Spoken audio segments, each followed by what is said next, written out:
ওই যে একজন আমেরিকার বিশ্ববিদ্যালয়ে অধ্যাপক ছিলেন, ওনাকে এনে মুসলমানদের দেশের সংস্কারক বানিয়েছেন। আমরা বলেছি কোন সংস্কারে শান্তি আসবে না। চলমান বিদ্যমান কায়েম থাকা এই ব্যবস্থা একদম সম্পূর্ণ বাদ না দিলে শান্তি আসবে না। এই কোরআন দিয়ে দুনিয়া চলবে, এই কোরআন দিয়ে রাষ্ট্র চলবে, এই কোরআন দিয়ে আদালত চলবে, এই কোরআন দিয়ে পার্লামেন্ট চলবে, এই কোরআন দিয়ে সেনাবাহিনী চলবে, এই কোরআন দিয়ে শিক্ষা প্রতিষ্ঠান চলবে। এটাই হলো কোরআন, আমাদের জীবন বিধান, এটাই আমাদের পরিচয়, আমাদের মাথার মুকুট। আমরা এক, জাতি এক, আল্লাহ এক, রাসূল এক, কাবা এক, আমাদের নেতা হবেন একজন, আমাদের কিতাব একটা, আমরা আল্লাহর আনুগত্য করব। আউযু বিল্লাহি মিনাশ শাইতানির রাজিম, বিসমিল্লাহির রহমানির রহিম, আলহামদুলিল্লাহি রাব্বিল আলামিন। এই যে আমাদের বক্তব্য শুনতে আসলেন, আপনাদেরকে কিছু বুনিয়াদি সিদ্ধান্ত নিতে হবে শুরুতে। সেটা হলো খুব মনোযোগ দিয়ে আমার কথা শুনতে হবে। আল্লাহ তাআলা পবিত্র কোরআনে, যাদের কোরআন সম্পর্কে বিশ্বাস আছে, এই কোরআনে আল্লাহ বলেছেন তোমরা মনোযোগ দিয়ে কথা শোনো। সূরা জুমারের 18 নম্বর আয়াত। এর মধ্যে যেটা উত্তম সেটা গ্রহণ করো। এরপরে সূরা বনী ইসরাইল 17 নম্বর সূরা 36 নম্বর আয়াত, আল্লাহ বলেছেন যে সম্পর্কে তোমার কোনো জ্ঞান নাই তুমি এর অনুসরণ করো না, নিশ্চয়ই তোমার এই শ্রবণ শক্তি, তোমার দৃষ্টি শক্তি, তোমার হৃদয় সম্পর্কে প্রশ্ন করা হবে। কাজে কান দিয়ে শুনবেন, চোখ দিয়ে দেখবেন, ব্রেন দিয়ে চিন্তা ভাবনা করবেন, তারপরে আপনি সিদ্ধান্ত নিতে পারবেন। খুব মনোযোগ না দিলে আপনি আমার কথা বুঝতে পারবেন না। আসলে কেন বুঝতে পারবেন না? কারণ আমরা এমন মহা সত্য আপনার সামনে তুলে ধরছি, আপনি অনেক কথা ইতিপূর্বে শুনেন নাই, আপনার কাছে নতুন মনে হবে। এই জন্য আমার প্রথম কথা হচ্ছে খুব মনোযোগ দিয়ে কথা শুনতে হবে। প্রথম কথা, আচ্ছা আপনারা কি সমাজ, রাষ্ট্র, পুরো বিশ্ব, মানব জাতি, এই সমস্ত ব্যাপার স্যাপার নিয়ে কি আপনাদের চিন্তা ভাবনা, ধ্যান, আপনাকে মনোযোগ কি আছে কিনা আপনারা বলুন। অর্থাৎ দুনিয়াতে কি হচ্ছে, দুনিয়াতে কি হচ্ছে আর আমাদের দেশে কি হচ্ছে, এই ব্যাপারটা নিয়ে কি আপনারা কনসাস কিনা, আপনারা সচেতন কিনা, জানেন কিনা। গতকালকের খবর, আমাদের দেশের পূর্ব এশিয়ার থাইল্যান্ড এবং কম্বোডিয়া, এই দুই দেশের সীমান্তে যুদ্ধ, হঠাৎ করে যুদ্ধ শুরু হয়ে গেল, 12 জন খুন। এই যে থাইল্যান্ড আর কম্বোডিয়ার সীমান্তে কালকের খবর, এটা জানেন তো নাকি? আচ্ছা, যারা জানেন না, আমি বলে থাইল্যান্ডের খবর দিয়ে কি করবো। আমি এবার আস্তে আস্তে গেলাম, মুসলমানদের কথা থাইল্যান্ড বাদ দেন, থাইল্যান্ডের এক সময় বিরাট অঞ্চল মুসলমানদের ছিল, আজকে সেখানে মুসলমানদেরকে ধ্বংস করতে করতে আর বেশি কিছু নাই। ফিলিপাইনের মিন্দানাও, ওখানে মুসলমানদেরই এলাকা ছিল এক সময়। এই অঞ্চলটা মুসলমান সালতানাত ছিল একটা টাইমে। যারা ইতিহাস জানেন না তাদের সামনে বলে আর লাভ নাই এগুলি কথাবার্তা। এবার আসেন মুসলমানদের অবস্থা। গত 1 বছরে ফিলিস্তিনি মুসলমান 1 লক্ষ মুসলমানকে হত্যা করেছে। এটা কি আপনি জানেন? 50,000 নারী এবং শিশু খাবারের জন্য গেছে, খাবারের জন্য ত্রাণ শিবিরে, সেখানে গুলি করে হত্যা করেছে প্রায় 1000-এর উপরে। বর্তমানে না খেয়ে মারা যাচ্ছে। আমাদের বাড়ির পাশের মিয়ানমার 22 লক্ষ মুসলমানকে সেখান থেকে তাড়িয়ে দিয়ে বাংলাদেশে পাঠিয়ে দিয়েছে, তারা এখন উদ্বাস্তু। আমাদের বাংলাদেশের এই সীমানা প্রায় 4800 মাইল একটা সীমানা, ভারতের বর্ডার। আপনারা কি জানেন হাজার হাজার বাঙালি মুসলমানদেরকে এনে সীমানার ওই পারে জড়ো করা হচ্ছে, ধাক্কাইয়া ধাক্কাইয়া বাংলাদেশে ঢুকাইয়া দেওয়া হবে। এটার নাম পুশ ইন। এটা কি আপনারা জানেন? এগুলি মুসলমানদের সংখ্যা বর্তমানে 8 কোটি, উদ্বাস্তু। এবার বাংলাদেশের খবর দেখেন, গত 2 দিন আগের একটা পত্রিকার রিপোর্ট, আমার কথা না, দৈনিক কালের কণ্ঠ। আমি শুধুমাত্র 6 মাসের একটা প্রতিবেদন কালের কণ্ঠে আসছে। গত 10 মাসে বাংলাদেশে ডাকাতি হয়েছে 650, খুন হয়েছে 3500, ধর্ষণ হয়েছে 4100, মাত্র 10 মাস। ইন্টারিম গভর্নমেন্ট ক্ষমতা আসার 2 মাস পর থেকে এই হিসাব। পুরো ডিটেইল বলা আছে, ডিটেইল। একথা বলার কোনো কারণ নাই যে ইন্টারিম গভর্নমেন্ট ক্ষমতা আসছে না আর এই ধর্ষণ ডাকাতি খুন বাড়ছে, আগের সরকারের বোধহয় আমরা স্বর্গে ছিলাম। ব্যাপারটা কিন্তু এটা নয়। এটা প্রত্যেক বছর কিন্তু অপরাধের হিসেব কিতাব করা হয়, পত্রিকা আসে। আমার কথা, বাংলাদেশে যাদের বয়স এখন 70 বছর তারা স্বাধীনতা যুদ্ধ দেখেছেন, যাদের বয়স 50 বছর তারা দেখেন নাই। আচ্ছা আপনারা বলেন, এখানে 70-75 বছর বয়স্ক মুরব্বীরা অনেকে আছেন আমার সামনে বসা, আপনারা বলেন চুরি, ডাকাতি, খুন, রাহাজানি, হত্যা, ধর্ষণ আজ থেকে 20-50 বছর আগে আর বর্তমানে বাড়ছে না কমছে? আপনারা বলেন বাড়ছে না কমছে? বাড়ছে। আজকে সারা দেশের অবস্থা কি দেখেন। মাইলস্টোনের এই যে বাচ্চাদেরকে, মানে একটা বিমান দুর্ঘটনায় কতগুলি বাচ্চা মারা গেল দগ্ধ হয়ে, এই ঘটনায় একজন পিতা সন্তানকে হারিয়েছে, মাত্র 12 বছর বয়স, খুবই সুন্দর একটা চেহারার একটা বাচ্চা। ওই বাবার একটা মাত্র সন্তান, খুবই ব্রিলিয়েন্ট। উনি কান্না করতে করতে বলছেন আমরা আর এই দেশে থাকবো না, আমাদের এই দেশে কোনো নিরাপত্তা নাই, আমরা এই দেশে থাকবো না, আমরা এই দেশ থেকে চলে যাব। এদেশের পলিটিশিয়ানরা এই দেশটাকে পলিউট করেছে, দূষিত করেছে, আমরা আর এই দেশে থাকবো না। এই যে একজন মানুষ প্রতিনিয়ত এই দেশের পথে ঘাটে, রাস্তাঘাটে একটা নারী প্রতিনিয়ত নিজেকে অনিরাপদ মনে করছে। কেন? এই সমাজের মানুষ কিন্তু নামাজ পড়ে না, রোজা রাখে না, হজ করে না, মসজিদ মাদ্রাসা প্রতিনিয়ত সংখ্যা বাড়ছে না কমছে? ওয়াজ মাহফিলের সংখ্যা বাড়ছে না কমছে? ওলামায়ে কেরাম মানুষদেরকে ধর্মীয় উপদেশ প্রতিনিয়ত বাড়ছে না কমছে? তো মানুষের জীবন প্রতিদিন যত একদিন যাচ্ছে তত অনিরাপদ হয়ে উঠছে। কেন? কেন মানুষ ভীত সন্ত্রস্ত? কেন আজকে মুসলমানরা সারা দুনিয়াতে কোনো জাতির সামনে দাঁড়াতে পারছে না? নতুন ভাইরা, নতুনদের উদ্দেশ্যে আমি বলতে চাই, আপনারা বলেন ইয়াহুদিদের সংখ্যা ইসরায়েলে কত? মাত্র 60 থেকে 70 লাখ। আর মুসলমানদের সংখ্যা হচ্ছে 200 কোটি। 200 কোটি মুসলমান একটা ইহুদি জাতির কাছে প্রযুক্তি, টেকনোলজি, বিজ্ঞান সকল দিক থেকে তারা পরাজিত। কারণটা কি? এই কারণ বলতে গিয়ে আমাদের আন্দোলনের প্রতিষ্ঠাতা ইমামুজ্জামান জনাব মোহাম্মদ বাইজিদ খান পন্নী, ঐতিহ্যবাহী জমিদার পন্নী পরিবারের উত্তরসূরি। আপনারা ওনার সম্পর্কে যারা জানেন, ওনাদের জমিদারি এলাকা এক সময় বৃহত্তর ময়মনসিংহ, এই যে অঞ্চলটা ওইদিকে সিরাজগঞ্জ। গতকালকে একজনে আমাকে একটা মেসেজ দিল যে বগুড়াতে আপনাদের শত শত একর জমি এখন পর্যন্ত দখল হয়ে আছে, মানুষ দখল করে আছে। এই বগুড়া মহাস্থানগড়ের বিরাট এলাকা, সে আপনারা জানেন প্রাচীন ঐতিহ্যবাহী এলাকা মহাস্থানগড়। তো সেই ঐতিহ্যবাহী জমিদার পন্নী পরিবারের উত্তরসূরি জনাব মোহাম্মদ বাইজিদ খান পন্নী, তিনি এই জাতির করুণ দুর্দশা ভেতরে এবং বাহিরে এই অবস্থা কেন, এটা নিয়ে তিনি ভাবতে লাগলেন। তিনি চিন্তা করলেন। আল্লাহ উনি তাহাজ্জুদের নামাজ পড়ে, কখনো নীরবে, কখনো কর্মক্ষেত্রে, কখনো একান্তে একাকী বসে নিরিবিলি তিনি চিন্তা করতে লাগলেন যে এই জাতির এ দশা হওয়া তো কথা না। আমরা তো আল্লাহর প্রিয় বান্দা দাবি করি, আমরা মুসলমান দাবি করি, আমরা কোরআনের প্রতি বিশ্বাস করি, আল কোরআন আমাদের জীবন বিধান, আমরা আল্লাহকে ভালোবাসি, এতটাই ভালোবাসি সারাদিন রোজা রাখি, আমরা কিছু খাই না, মানে রোজা রাখি যেন আল্লাহ সন্তুষ্ট হন আমার জন্য। তো আমাদের এত আমল, এত ইলম, এত কিছু থাকার পরেও আমাদের সমাজের এই অশান্তি কেন? এই অশান্তির কেনর জবাব তিনি খুঁজতে লাগলেন। আল্লাহর কাছে তিনি দোয়া করতে লাগলেন যে আল্লাহ এর কারণটা বুঝিয়ে দাও।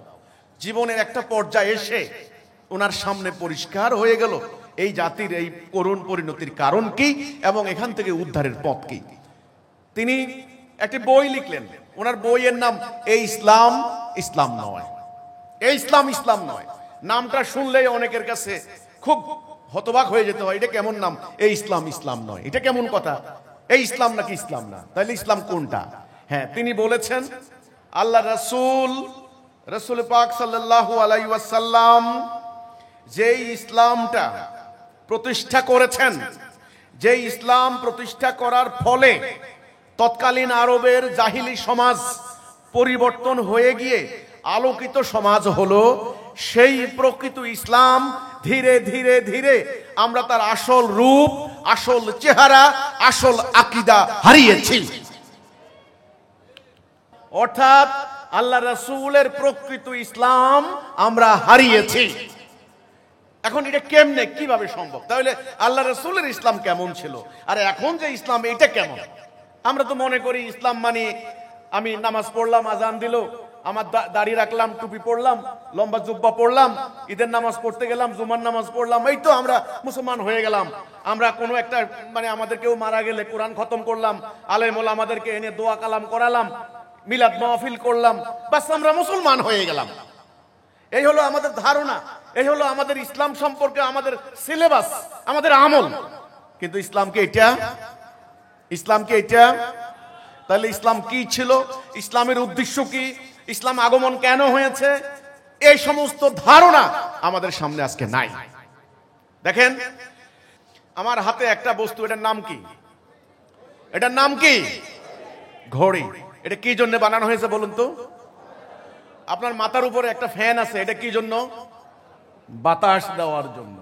আচ্ছা ধরেন আপনি সুইচ দিলেন, ফ্যান ঘুরে না, বাতাস দেয় না, যে উদ্দেশ্যে ফ্যান সেটা নাই, ওই ফ্যান কি আপনি রাখবেন?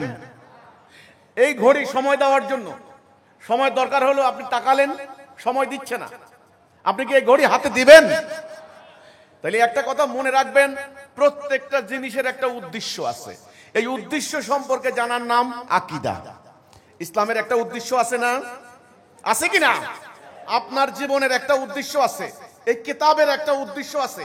এই উদ্দেশ্য সম্পর্কে জানার নাম আকীদা। এটা যদি ভুল হয় সব ভুল। আসলে ব্যাপারটা এত সাংঘাতিক, একটু মনোযোগ না দিলে কিন্তু আপনি পুরো ব্যাপারটা বুঝতে পারবেন না। আপনাকে আমার কথার ভিতরে প্রবেশ করতে হবে। এবার আসেন আমি আবার বলছি, উদ্দেশ্য সম্পর্কে জানার নাম আকীদা। উদ্দেশ্য, উদ্দেশ্য যদি ভুল হয় সব ভুল হয়ে যাবে। উদ্দেশ্য, আবার বলছি, একটা গাড়ির উদ্দেশ্য কি? এক জায়গা থেকে আরেক জায়গায় আপনাকে পরিবহন করবে। গাড়িতে উঠার পর আপনি দেখলেন গাড়ি পরিবহনের কাজ হচ্ছে না, এই গাড়ি চলে না, তাহলে গাড়ি কি আপনি রাখবেন? এটার মধ্যে আপনি বসে থাকবেন? নো। এই যে ব্যাপারটা, এই উদ্দেশ্য সম্পর্কে জানার নাম আকীদা। তাহলে ইসলামের একটা উদ্দেশ্য আছে, আপনার জীবনের একটা উদ্দেশ্য আছে। আমাদের ইমামুজ্জামান আমাদেরকে জীবনের উদ্দেশ্য সম্পর্কে বুঝালেন, আমরা জানতাম না। আমরা মনে করেছি 5 ওয়াক্ত নামাজ পড়ে আমি মানে দোকানে দোকানে কারো কাছ থেকে বাকি খাবো না, মিথ্যা কথা বলবো না, বাস আমি নামাজ কালাম পড়বো, রোজা রাখবো, আমি জান্নাত চলে যাবো। এটা আমরা মনে করছি, এটা করলেই আমি জান্নাত চলে যাবো। কিন্তু ইমামুজ্জামান আমাদেরকে বুঝালেন, তোমার উদ্দেশ্য জানো, তোমার সৃষ্টির উদ্দেশ্য কি এটা জানো, আল্লাহ তোমাকে কেন সৃষ্টি করেছেন এটা আগে জানো, আগে জানো, আমল পরে। নবী করিম সাল্লাল্লাহু আলাইহি সাল্লামের পুরো নবুয়তি জীবন 23 বছর, উনি 40 বছর বয়সে নবুয়ত পাইছেন, এটা সবাই জানেন। 23 বছরের 13 বছর তিনি মানুষদেরকে ইমানের দিকে ডাক দিয়ে গেছেন। এই 13 বছর নামাজের কথা বলেন নাই, রোজার কথা বলেন নাই, হজের কথা বলেন নাই। আমি আবার আপনাদেরকে বলতে চাই, আপনারা নামাজ পড়বেন, আমার কোনো আপত্তি নাই, অবশ্যই পড়বেন, কিন্তু নামাজ পড়ার আগে ঈমান, নামাজের আগে ঈমান, আকীদা, এই দুটি শব্দ যদি আগে আপনি ভালো করে না বুঝেন, ওই নামাজ সারা জীবন আপনাকে জান্নাত নিতে পারবে না। নামাজ হচ্ছে আমল। নামাজ কি? আমল। রোজা কি? আমল। হজ কি? আমল। আমলের আগে হচ্ছে ঈমান। এই জন্য উনি আমাদেরকে এই কথাটা বললেন, আমরা সবাই আমল করছি, নামাজ পড়ছি, রোজা রাখছি, হজ করছি, কিন্তু এই আমলগুলির উদ্দেশ্য কি, আমলগুলি কেন করতে হবে, এই উদ্দেশ্য সম্পর্কে আমাদের কোনো জানা নাই। আমরা কোরআন তেলাওয়াত করছি, 1 হরফে 10 নেকি, কোরআন মুখস্থ করছি, হেফজখানা বসাচ্ছি, হাফেজে কোরআন বেরিয়ে আসছেন।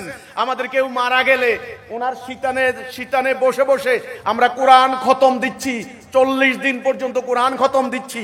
এগুলি করছি, খুব সম্মান করছি। কোরআন হাত থেকে পড়ে গেলে 2.5 কেজি চাল কাপ্পারা দিচ্ছি।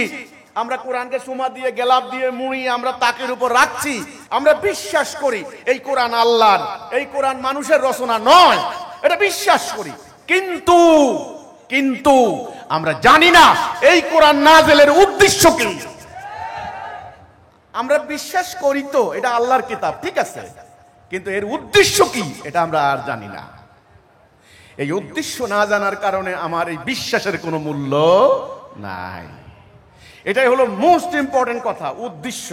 এটা কেন, এটা কেন, হোয়াই, হোয়াট পারপাস, কি জন্য হাতের এটা কি কেন সময় দিবে, এটা কি কেন শব্দ বড় করবে, এটা কেন আমাকে বাতাস দেবে, এই যে কেন। আপনি প্রত্যেকটা বস্তু ব্যবহারের আগে এর উদ্দেশ্য সম্পর্কে সম্যক ধারণা আপনার রাখতে হবে। তাহলে আমাদের মুসলমানদের সমস্যা কি হলো? ইসলামের উদ্দেশ্য সম্পর্কে কোনো ধারণা নাই।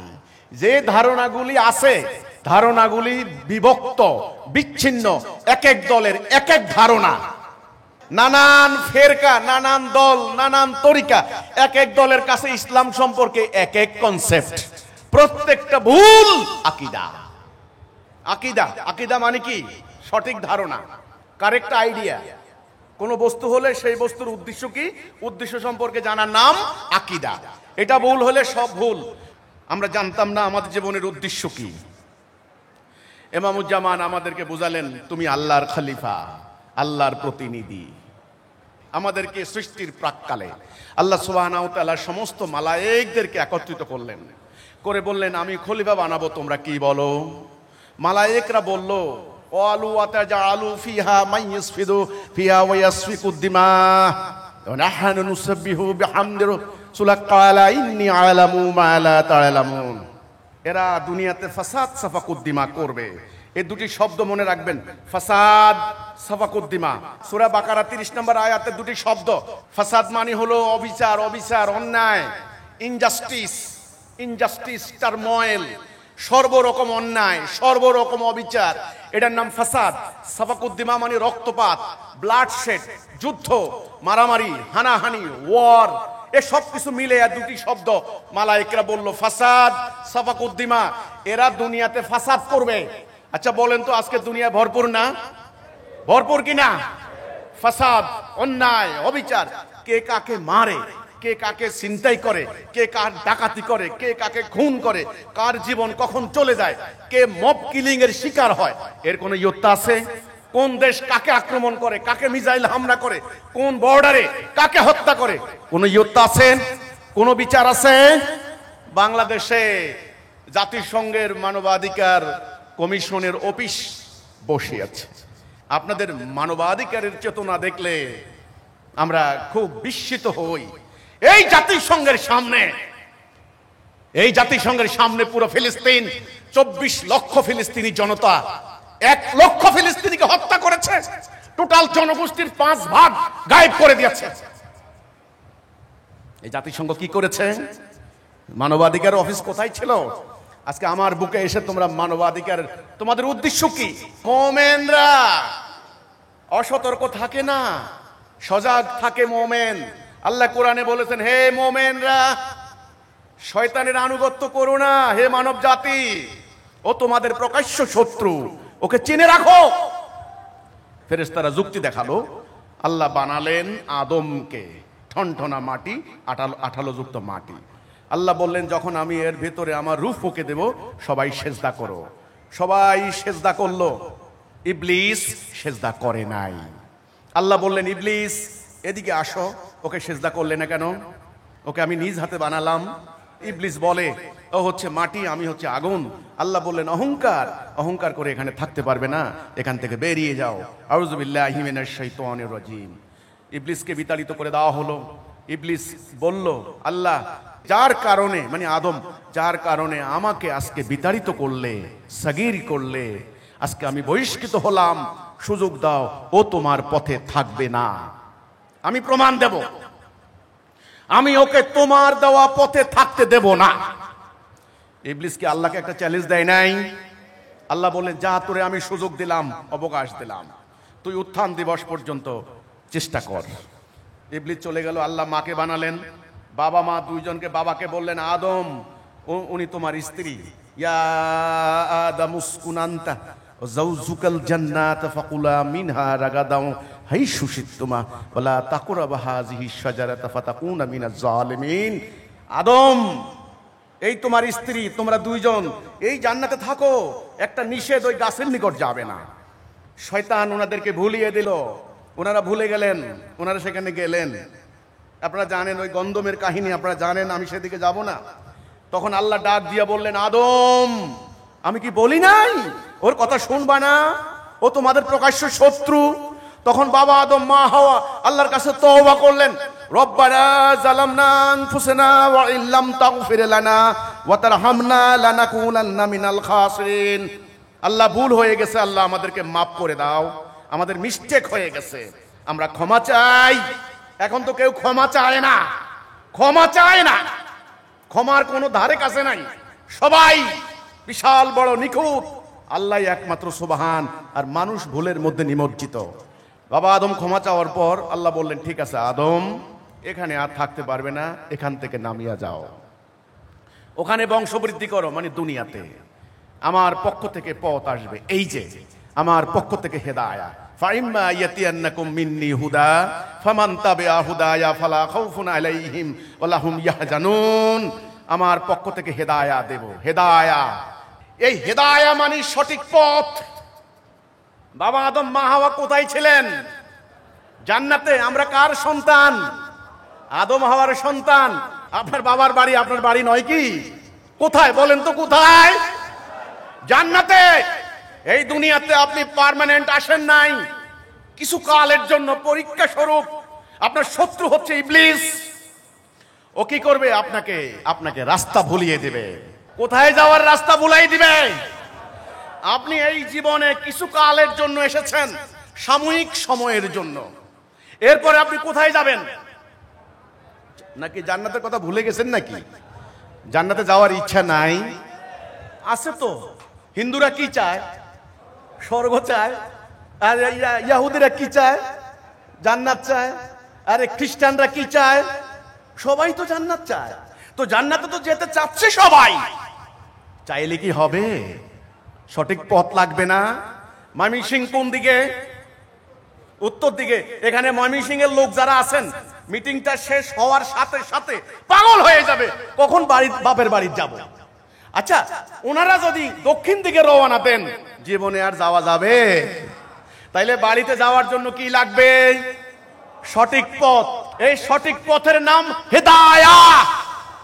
সম্মানিত ভাই ও বোনেরা, আজকে আমরা 200 কোটি মুসলমান জান্নাতে যাওয়ার জন্য, আল্লাহকে পাওয়ার জন্য, জাহান্নামের আগুন থেকে বাঁচার জন্য লক্ষ লক্ষ মুসলমান বিভিন্ন পীরের মাজারে যাচ্ছে, বিভিন্ন ধর্মীয় দলে যোগ দিচ্ছে, বিভিন্ন ফেরকায় তরিকায় তারা চলে যাচ্ছে। এই যে বিভিন্ন দিকে মানুষ চলে যাচ্ছে, আমি আপনাদেরকে বলতে চাই, জান্নাতের পথ কি এতটা? জান্নাতের পথ হবে কয়টা? একটা। এটার নাম সিরাতাল মুস্তাকিম।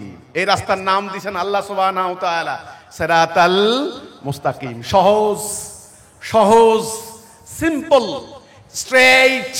এই রাস্তায় চলতে সোজা, এই রাস্তা হাঁটতে সোজা, এই রাস্তাটা এতটাই সহজ, আল্লাহ নাম দিয়েছেন সিরাতাল মুস্তাকিম।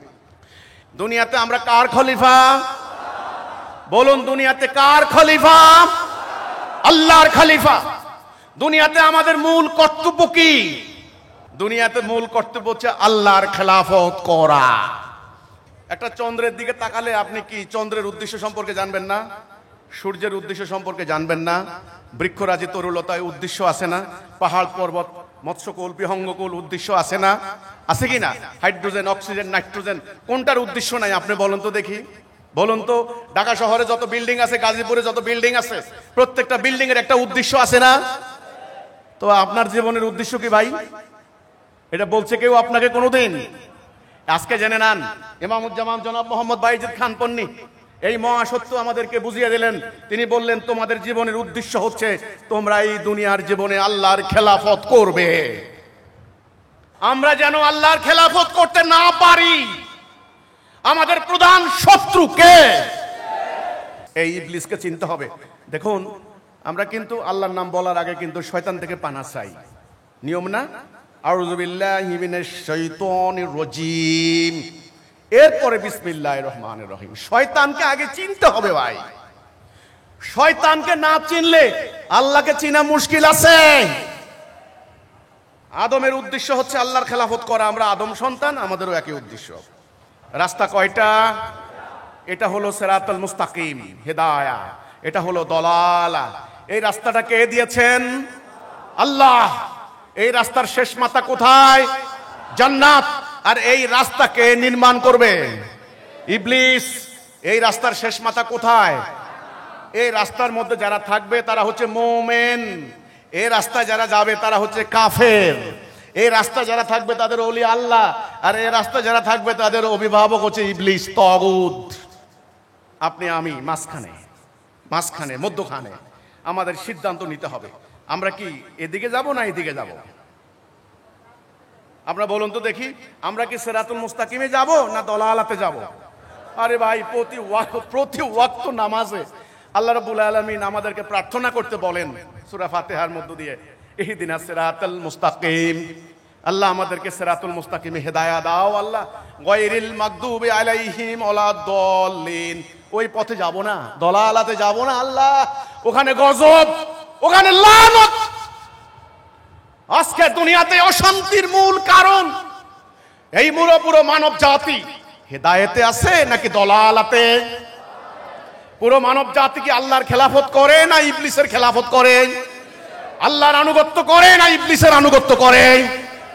হিজবুত তাওহীদ আন্দোলন আজকে মানব জাতির সামনে দাঁড়িয়েছে মহান আল্লাহ রাব্বুল আলামিনের পক্ষ থেকে এই ঘোষণা দেওয়ার জন্য, হে মানব জাতি, তোমরা স্বেচ্ছায় সজ্ঞানে অথবা শয়তানের প্ররোচনায় তোমরা হেদায়া থেকে নেমে গিয়ে তোমরা দলালাতে চলে গিয়েছো। আজকে তোমাদের পরিবারে শান্তি নাই, সমাজে শান্তি নাই, রাষ্ট্রে শান্তি নাই, আন্তর্জাতিক অঙ্গনে শান্তি নাই। হে মানুষ, তোমরা আবার ফিরে আসো হেদায়াতে। হে মানুষ, তোমরা আবার দলালা প্রত্যাখ্যান করো।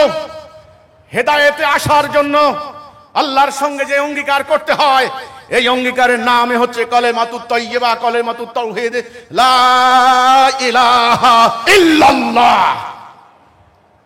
কি মারাত্মক বাক্য! আমরা মুসলমানরা আজকে এই বাক্যটা হারিয়েছি, আজকে এই কথাটা হারিয়েছি, এই অঙ্গীকার হারিয়েছি। আপনারা বলবেন মসজিদ তো কমে নাই, মসজিদ তো বেড়েছে। হ্যাঁ, মসজিদ বেড়েছে, মাদ্রাসা বেড়েছে, কিন্তু মসজিদের উদ্দেশ্য আমরা হারিয়েছি, শিক্ষার উদ্দেশ্য হারিয়েছি।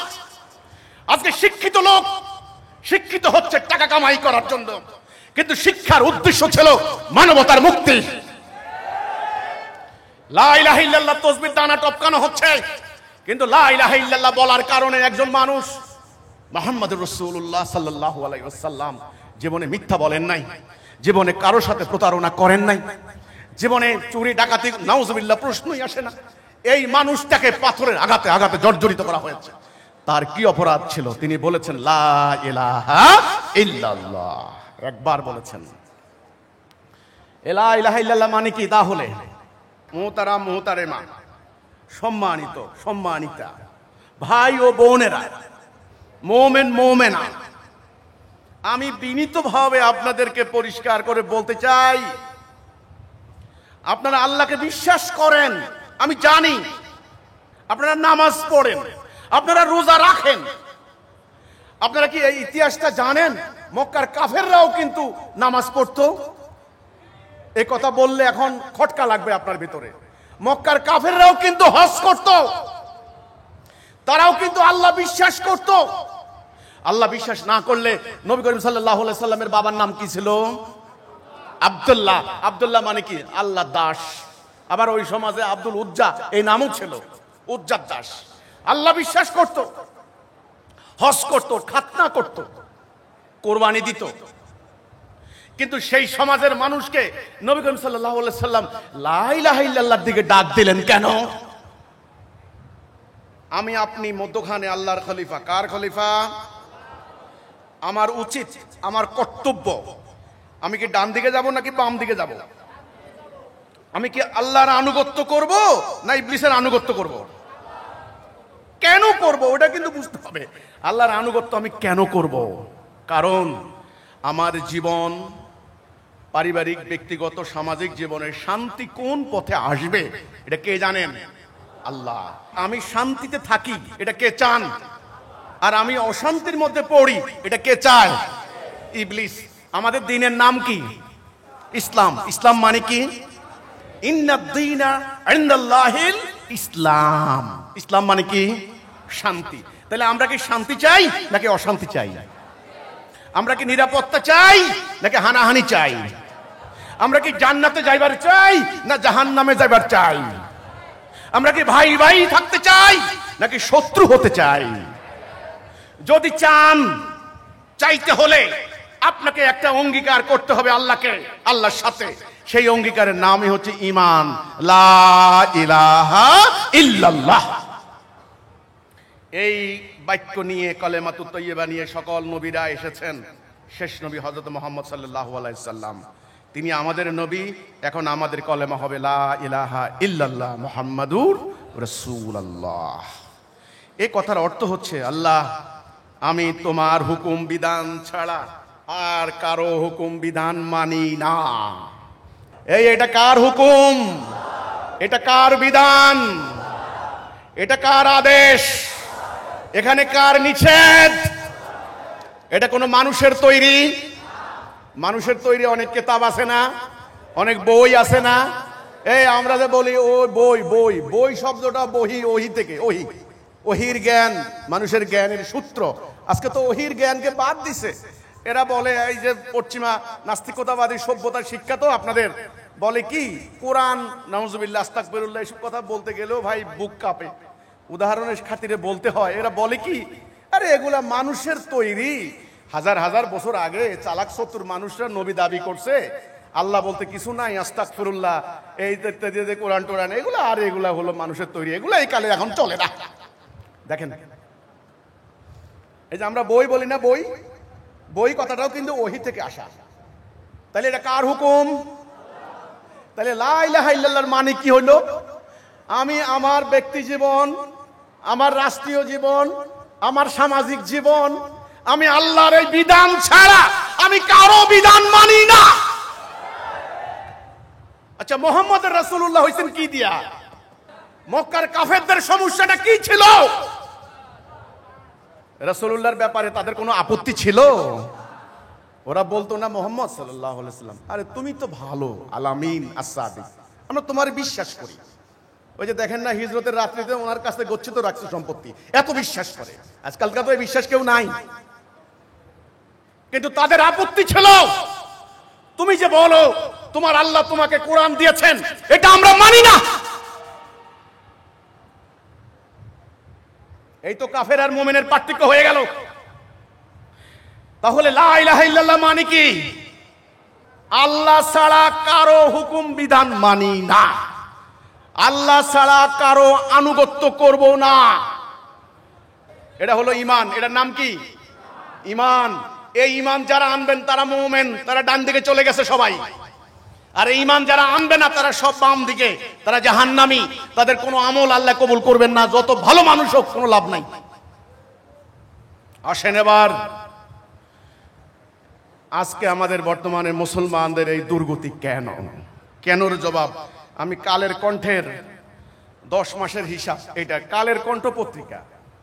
গত 10 মাসে ডাকাতি 610, খুন 3500, খুন ভাই, খুন 3500 এই বাংলাদেশে, ধর্ষণ 4100, এর মধ্যে বহু নারী ধর্ষিতা মারাই গেছে। গ্যাং রেপ, ছিনতাই, ডাকাতি, অর্থ পাচার, লুণ্ঠন, অফিসে অফিসে ঘুষ, দুর্নীতি, খালি মামলায় হয়েছে নতুন করে 2.5 লাখ, খুব বেশি না, 2.5 লাখ। এক একটা মামলার আসামি কত জানেন? 5000, 7000। পুরো গ্রাম শুদ্ধ বিরান, পুরো গ্রাম শুদ্ধ বিরান, গ্রামে পুরুষ নাই। গতকালকে উত্তরবঙ্গে এক জেলায় সামান্য 1 ডিসিম জমি নিয়ে মারামারি করে এক ফ্যামিলির 3 জন খুন। মানুষ মানুষকে কুপিয়ে মেরে ফেলছে, ব্যাঘাত দিয়ে মেরে ফেলছে, জবাই করে মেরে ফেলছে। বিছানার মধ্যে মেয়ে, মা, বাবা সব ছেড়ে জবাই করে নিয়ে যাচ্ছে। এই সমাজ খুব শান্তির সমাজ, তাই না? সমাজ নিয়ে ভাববেন না, ভাববেন না, ভাইবেন না। শুনেন, পশুর কোনো জীবন নাই, পশুর কোনো জীবন নেই। আরে ভাই, পশু খায়, পশু পেশা পায়খানা করে, পশু মারা যায়। আমি কি পশু? মানুষ কি পশু? তাহলে আপনাদের ভাবনা কোথায়? আপনাদের চেতনা কোথায়? আপনাদের অনুপ্রেরণা কোথায়? আপনাদের কোথায় হারিয়ে গেল সেই চেতনা? কেন আপনাদের হৃদয় বিক্ষুব্ধ হয় না? কেন আপনাদের হৃদয় প্রতিবাদী হয় না? কেন আপনারা যে নবীর উম্মত, সে নবী ৭৮তে যুদ্ধ করেছেন, রণহুঙ্কারে আরবের সমাজ থরথর করে কাঁপতো, সেই উম্মত মুহাম্মদী আপনারা আজকে মরা লাশ। আপনাদের সামনে ছিনতাইকারী পালিয়ে যায়, আপনারা নামাজ পড়তে যাচ্ছেন মসজিদে। কে আপনাদেরকে শিক্ষা দিল? যদি কোরআন থেকে দেখাইতে পারেন নামাজ আপনাকে জান্নাত নিয়ে যাবে, আমি ১,০০,০০০ বার তওবা করবো এখানে দাঁড়িয়ে দাঁড়িয়ে। নামাজ তার জন্য যেই লোক মুমিন হওয়ার চিন্তা করবে। নামাজ মুমিনের জন্য, রোজা মুমিনের জন্য, হজ মুমিনের জন্য, যাকাত মুমিনের জন্য, গুনাহ মাফ করবেন মুমিনের, জান্নাত মুমিনের জন্য। এই সত্য বলার জন্য আমি গুনাহগার, আল্লাহর পক্ষ থেকে দাঁড়িয়েছি। আমার কণ্ঠকে রুদ্ধ করতে পারবে না কেমন ইনশাআল্লাহ। আমার ভাষণ, আমার আহ্বান ইথারে ভাসবে, আমার আহ্বান পৃথিবীর সমস্ত ওই প্রান্তে চলে যাবে। আমি আল্লাহর মনোনীত, আমি দাঁড়িয়েছি তাওহীদের পক্ষে, মানব জাতিকে ঐক্যবদ্ধ করার জন্য। কাজেই হে মানুষ, আজকে তোমরা ইবলীসের দাসত্ব করছো, আজকে তোমরা শয়তানের আনুগত্য করছো। তোমাদেরকে দাসত্ব পরিহার করতেই হবে, আর তোমাদেরকে সময় দেওয়া যাবে না, আর তোমাদেরকে সুযোগ দেওয়া যাবে না। আল্লাহর সিদ্ধান্ত হয়ে গিয়েছে।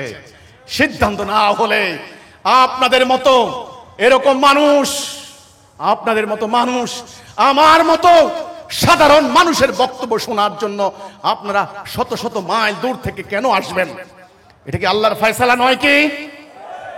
আজ আপনাদের হৃদয় যেন খুলে যায়, আজকে আপনারা যেন বিপ্লবের মন্ত্রে উদ্দীপ্ত হন, আজকে যেন আপনারা রণাঙ্গনে যাওয়ার জন্য শপথ নেন। আমি সেই উদ্দেশ্যে এসেছি এই কথাটা বলার জন্য। কাজেই আমার কথা মনোযোগ দিয়ে শুনতে হবে। আমার কথা পাহাড়ের থেকেও ভার, আমার কথা সূর্যের চাইতেও সত্য, আমার কথা গগনবিদারী, আমার কথা বল্লম থেকেও ধারালো, আমার কথা তলোয়ার থেকেও ধারালো। আমার কথা সত্য মিথ্যার তলোয়ার, এই মিথ্যার মস্তকে আঘাত হানার জন্যই আমাদের মতো মানুষ এই জমিনে বিচরণ করছে। এই সমাজ কি পরিবর্তন করবেন? করবেন? এবার আসুন, আমি যেটা বলেছিলাম, আমাদের ঈমান নাই। আমাদের কি নাই? ঈমান নাই। এই কথা বুঝতে পারেননি অনেকে, আমি জানি। লা ইলাহা ইল্লাল্লাহ মানে কি? আল্লাহর বিধান ছাড়া কারো বিধান।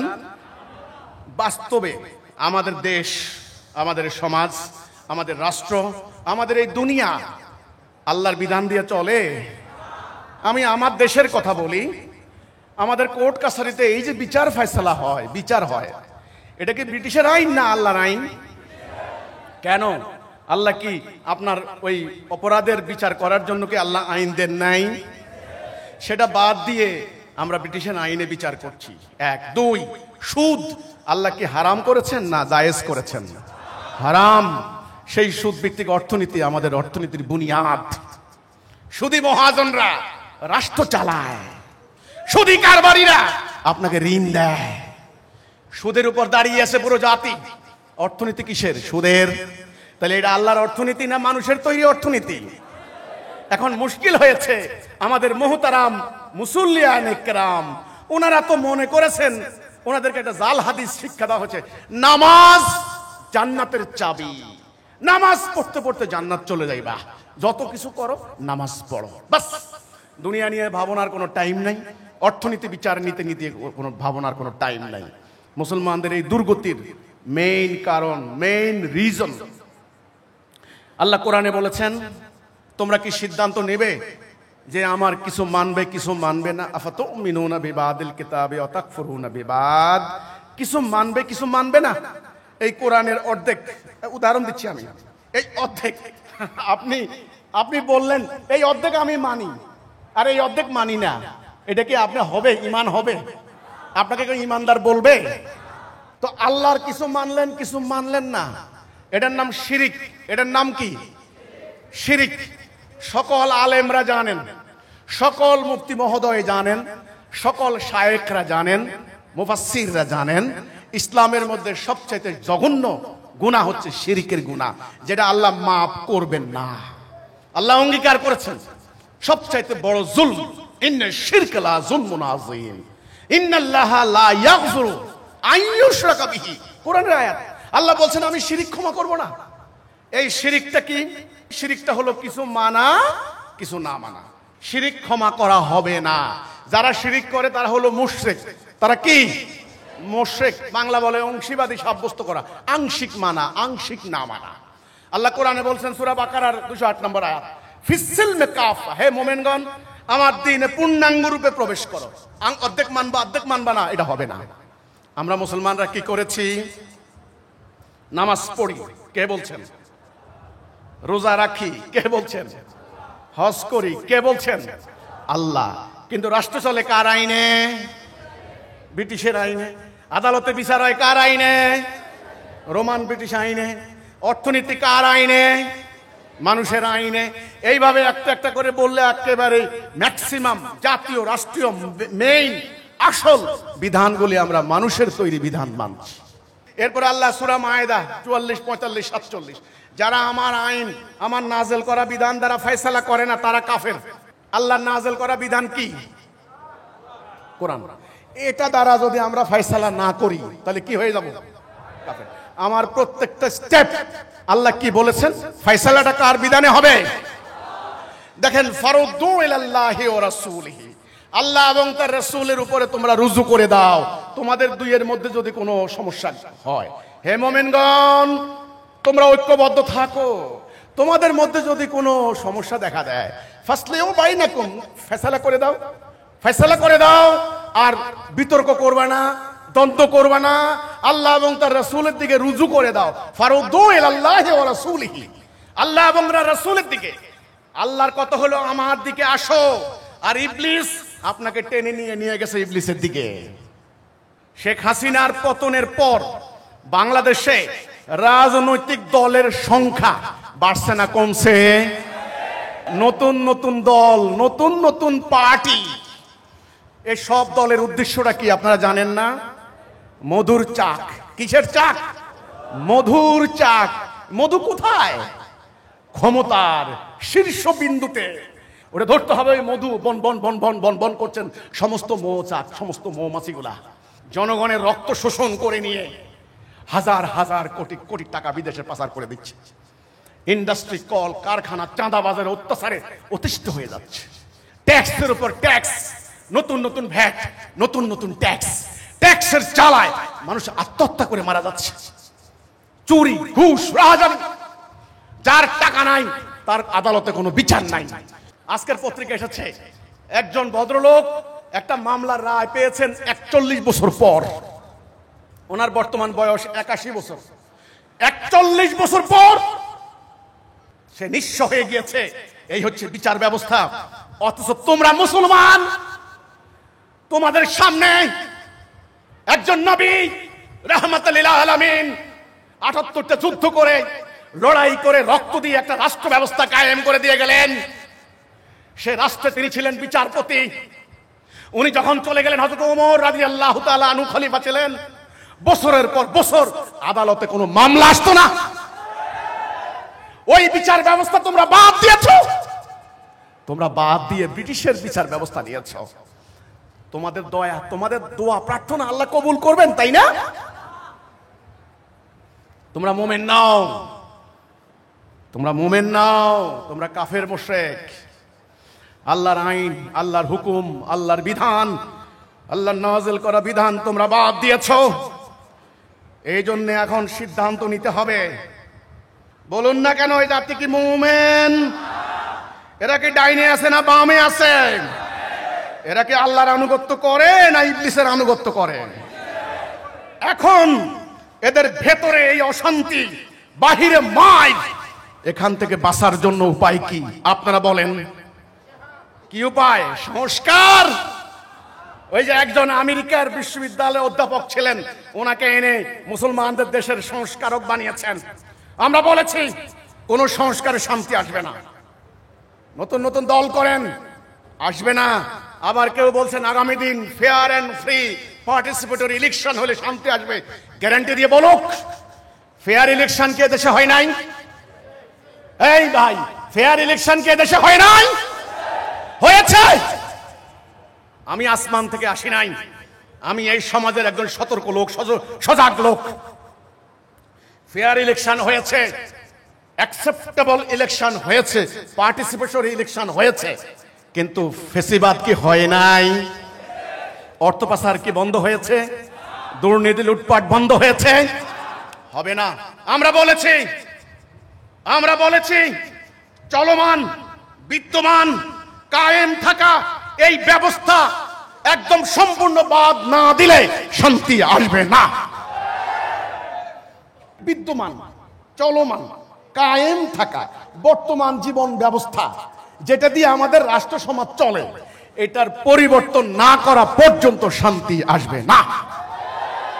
জমি পরিষ্কার করতে হবে। সব আগাছা, নানান কিসিমের ঘাস, ঘাসের এক এক নাম। আসলে আপনার জমি নানান ধরনের ঘাস দিয়ে ভর্তি। এই জমি পরিষ্কার করতে হবে। পরিষ্কার করে এখানে মানুষের জন্য উপকারী, প্রয়োজনীয়, মানুষের জন্য কল্যাণকর একটা বীজের চারা রোপণ করতে হবে। ভাইরা আমার, এই অশান্তি আর সহ্য করতে পারছি না। বিশ্বাস করেন, ঘুম থেকে উঠলেই, পত্রিকা খুললেই নৃশংসতা, ভয়াবহতা, খুন, মার্ডার। ঘর থেকে বের হতে পারি না ভয়ে, আতঙ্কে। নিজের ছোট্ট বাচ্চাটার স্কুলে দিয়ে নিশ্চিন্তে থাকতে পারি না, কখন কি হচ্ছে, কখন কি হচ্ছে। 10টা টাকা নিয়ে গাড়িতে উঠতে পারি না। সেদিন নোয়াখালী থেকে আসার সময় আমাদের বড় আপা, আমাদের ড্রাইভার, ওই যে জ্যামের মধ্যে দাঁড়িয়েছিল। জ্যাম, যাত্রাবাড়ির জ্যাম। ড্রাইভারের ঠান্ডা লাগছে, এসি বন্ধ করে দিয়া ও একটু গ্লাসটা খুইলা একটু বসে, আর যায় কোথায়? গ্লাস খোলার সাথে সাথে গলার মধ্যে ধরছে এইভাবে এক তলোয়ার। এই কি আছে বাইর কর, নয় তোর কিন্তু মাথা ফালাই দিবে এখনই। পিছনে যা আছে টাকা পয়সা, মোবাইল টোবাইল, এই ম্যাডাম কি আছে বাইর করেন, সব বাইর করেন।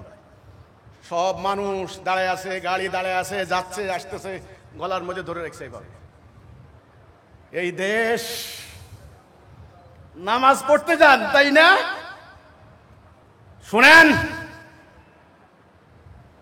মানব জাতির মুকুটমণি রহমতুল লিল আলামিন, যিনি জীবনে মিথ্যা বলেন নাই, কারো 10 টাকা মেরে খান নাই, রহমতুল লিল আলামিনকে 78টা যুদ্ধ করতে হয়েছে। ওনার জলিল কদর সাহাবীদেরকে জীবন দিতে হয়েছে, তিনি রক্তাক্ত হয়েছেন। এই একটি কারণে মানুষ যেন শান্তিতে পথ চলতে পারে, মানুষ যেন দরজা খুলে ঘুমাতে পারে। ইসলাম সম্পর্কে এই ধারণা আপনাদের নাই। আপনারা মনে করছেন নামাজ পড়ে আল্লাহকে সন্তুষ্ট করে জান্নাত চলে যাবেন। নো, এখন কাজ কি? ঈমান আনা। আমরা হুকুম মানি কার? মানুষের। আল্লাহর হুকুম মানি না, ফলে আমাদের ঈমান নাই। যার ঈমান নাই তার আমলের কোনো দাম নাই। বুখারী শরীফের 7 নম্বর হাদিস, বুনিয়াল ইসলামে আলা খামসিন, ইসলামের বুনিয়াদ 5টা। 1 নম্বরে লা ইলাহা ইল্লাল্লাহ। কোন হাদিস দেখাইতে পারবেন না 1 নম্বরে নামাজ। পবিত্র কোরআন কোথাও দেখাইতে পারবেন না 1 নম্বরে নামাজ। বলা হয়েছে 1 নম্বরে ঈমান। আগে ঈমান, 2 নম্বরে সালাহ, 3 নম্বরে যাকাত, 4 নম্বরে হজ, 5 নম্বরে সাওম। আগে ঈমান। যারা ঈমান আনবে তারা মুমিন। ঈমান আনবে একটা কথার উপরে, লা ইলাহা ইল্লাল্লাহ মুহাম্মাদুর রাসূলুল্লাহ। আপনারা কি বুঝছেন যে ঈমান নাই? এই জাতি মুমিন না? এটা বুঝছেন কিনা নাকি? মুমিন না। মুমিন হইলে মাত্র 1 কোটি ইহুদির হাতে আমরা কিভাবে মাইর খাই? 200 কোটি কিভাবে মাইর খাই বলেন? প্রায় বিশ্বের 120টা বন্দর আমাদের। বিশ্বের 70% তেল সম্পদ আমাদের পায়ের নিচে। সেই কাসাব্লাঙ্কা থেকে ইন্দোনেশিয়ার সেই বন্দর পর্যন্ত, সেই অ্যাডেন বন্দর থেকে আপনার আমাদের সমুদ্র চট্টগ্রাম বন্দর পর্যন্ত 120টা বন্দর, 40% পণ্য সামগ্রী আমাদের বন্দরের বুকের উপর দিয়ে যায়। আমাদের টোটাল সেনাবাহিনীর সংখ্যা হচ্ছে 1,70,00,000 মুসলমানদের। কাজাকিস্তানের আয়তন হচ্ছে 27 লক্ষ বর্গ কিলোমিটার। পৃথিবীর সমস্ত ভূখণ্ড হচ্ছে 15.5 কোটি বর্গ মাইল। মুসলমানদের আছে 3.25 কোটি বর্গ মাইল, আর ইহুদিদের মাত্র 27,000 বর্গ মাইল। আপনারা বলেন, এই প্রাকৃতিক সম্পদ, 200 কোটি জনতা, 54 থেকে 57টা রাষ্ট্র, আমরা আজকে মায়ের খাচ্ছি। বলেন তো দেখি, আল্লাহর কোরআন নাউজুবিল্লাহি মিন জালিক, আল্লাহর ওয়াদা মিথ্যা নাকি আমাদের দাবি মিথ্যা? রায় দিতে পাচ্ছেন না মোহতারাম জজ সাহেব। আমি আসামি, শুনানি করলাম আপনার সামনে, আমি তথ্যপত্র দিয়ে শুনানি করছি। আপনি আজকে বিচারক, আপনি রায় দিবেন। রায় দিতে না পারলে ফাইল বন্ধ রাখেন, আগামীকাল রায় দিয়েন। রায় দিতে হবে, রায় দেন। আল্লাহ মিথ্যা কথা বলেছেন না আমাদের দাবি মিথ্যা? আমরা যে বলেছি আমরা মুসলমান, আমরা মোমেন, তাহলে আল্লাহ যে বলেছেন মোমেনদেরকে রক্ষা করব আমি, ওয়াকানা হাক্কান আলাইনা নাসরুল মুমিনিন, কই রক্ষা করছেন কোথায়? ইরানে 12 দিনের যুদ্ধে 12 দিন মাত্র হামলায় ইরান শেষ করে দিছে ইরানকে।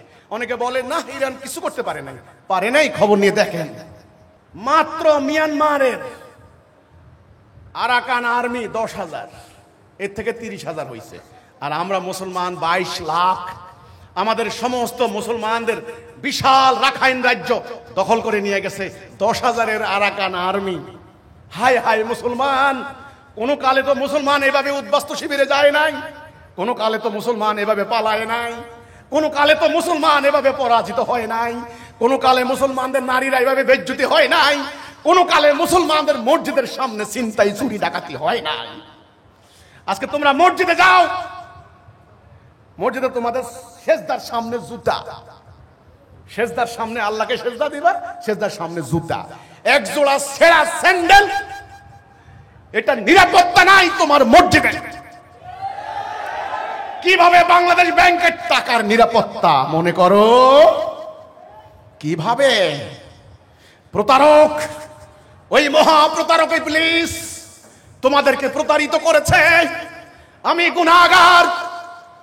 আমার যিনি আধ্যাত্মিক গুরু বলতে পারো, বললে অনেকে চিনবা, আধ্যাত্মিক গুরু বললে অনেকে বুঝে,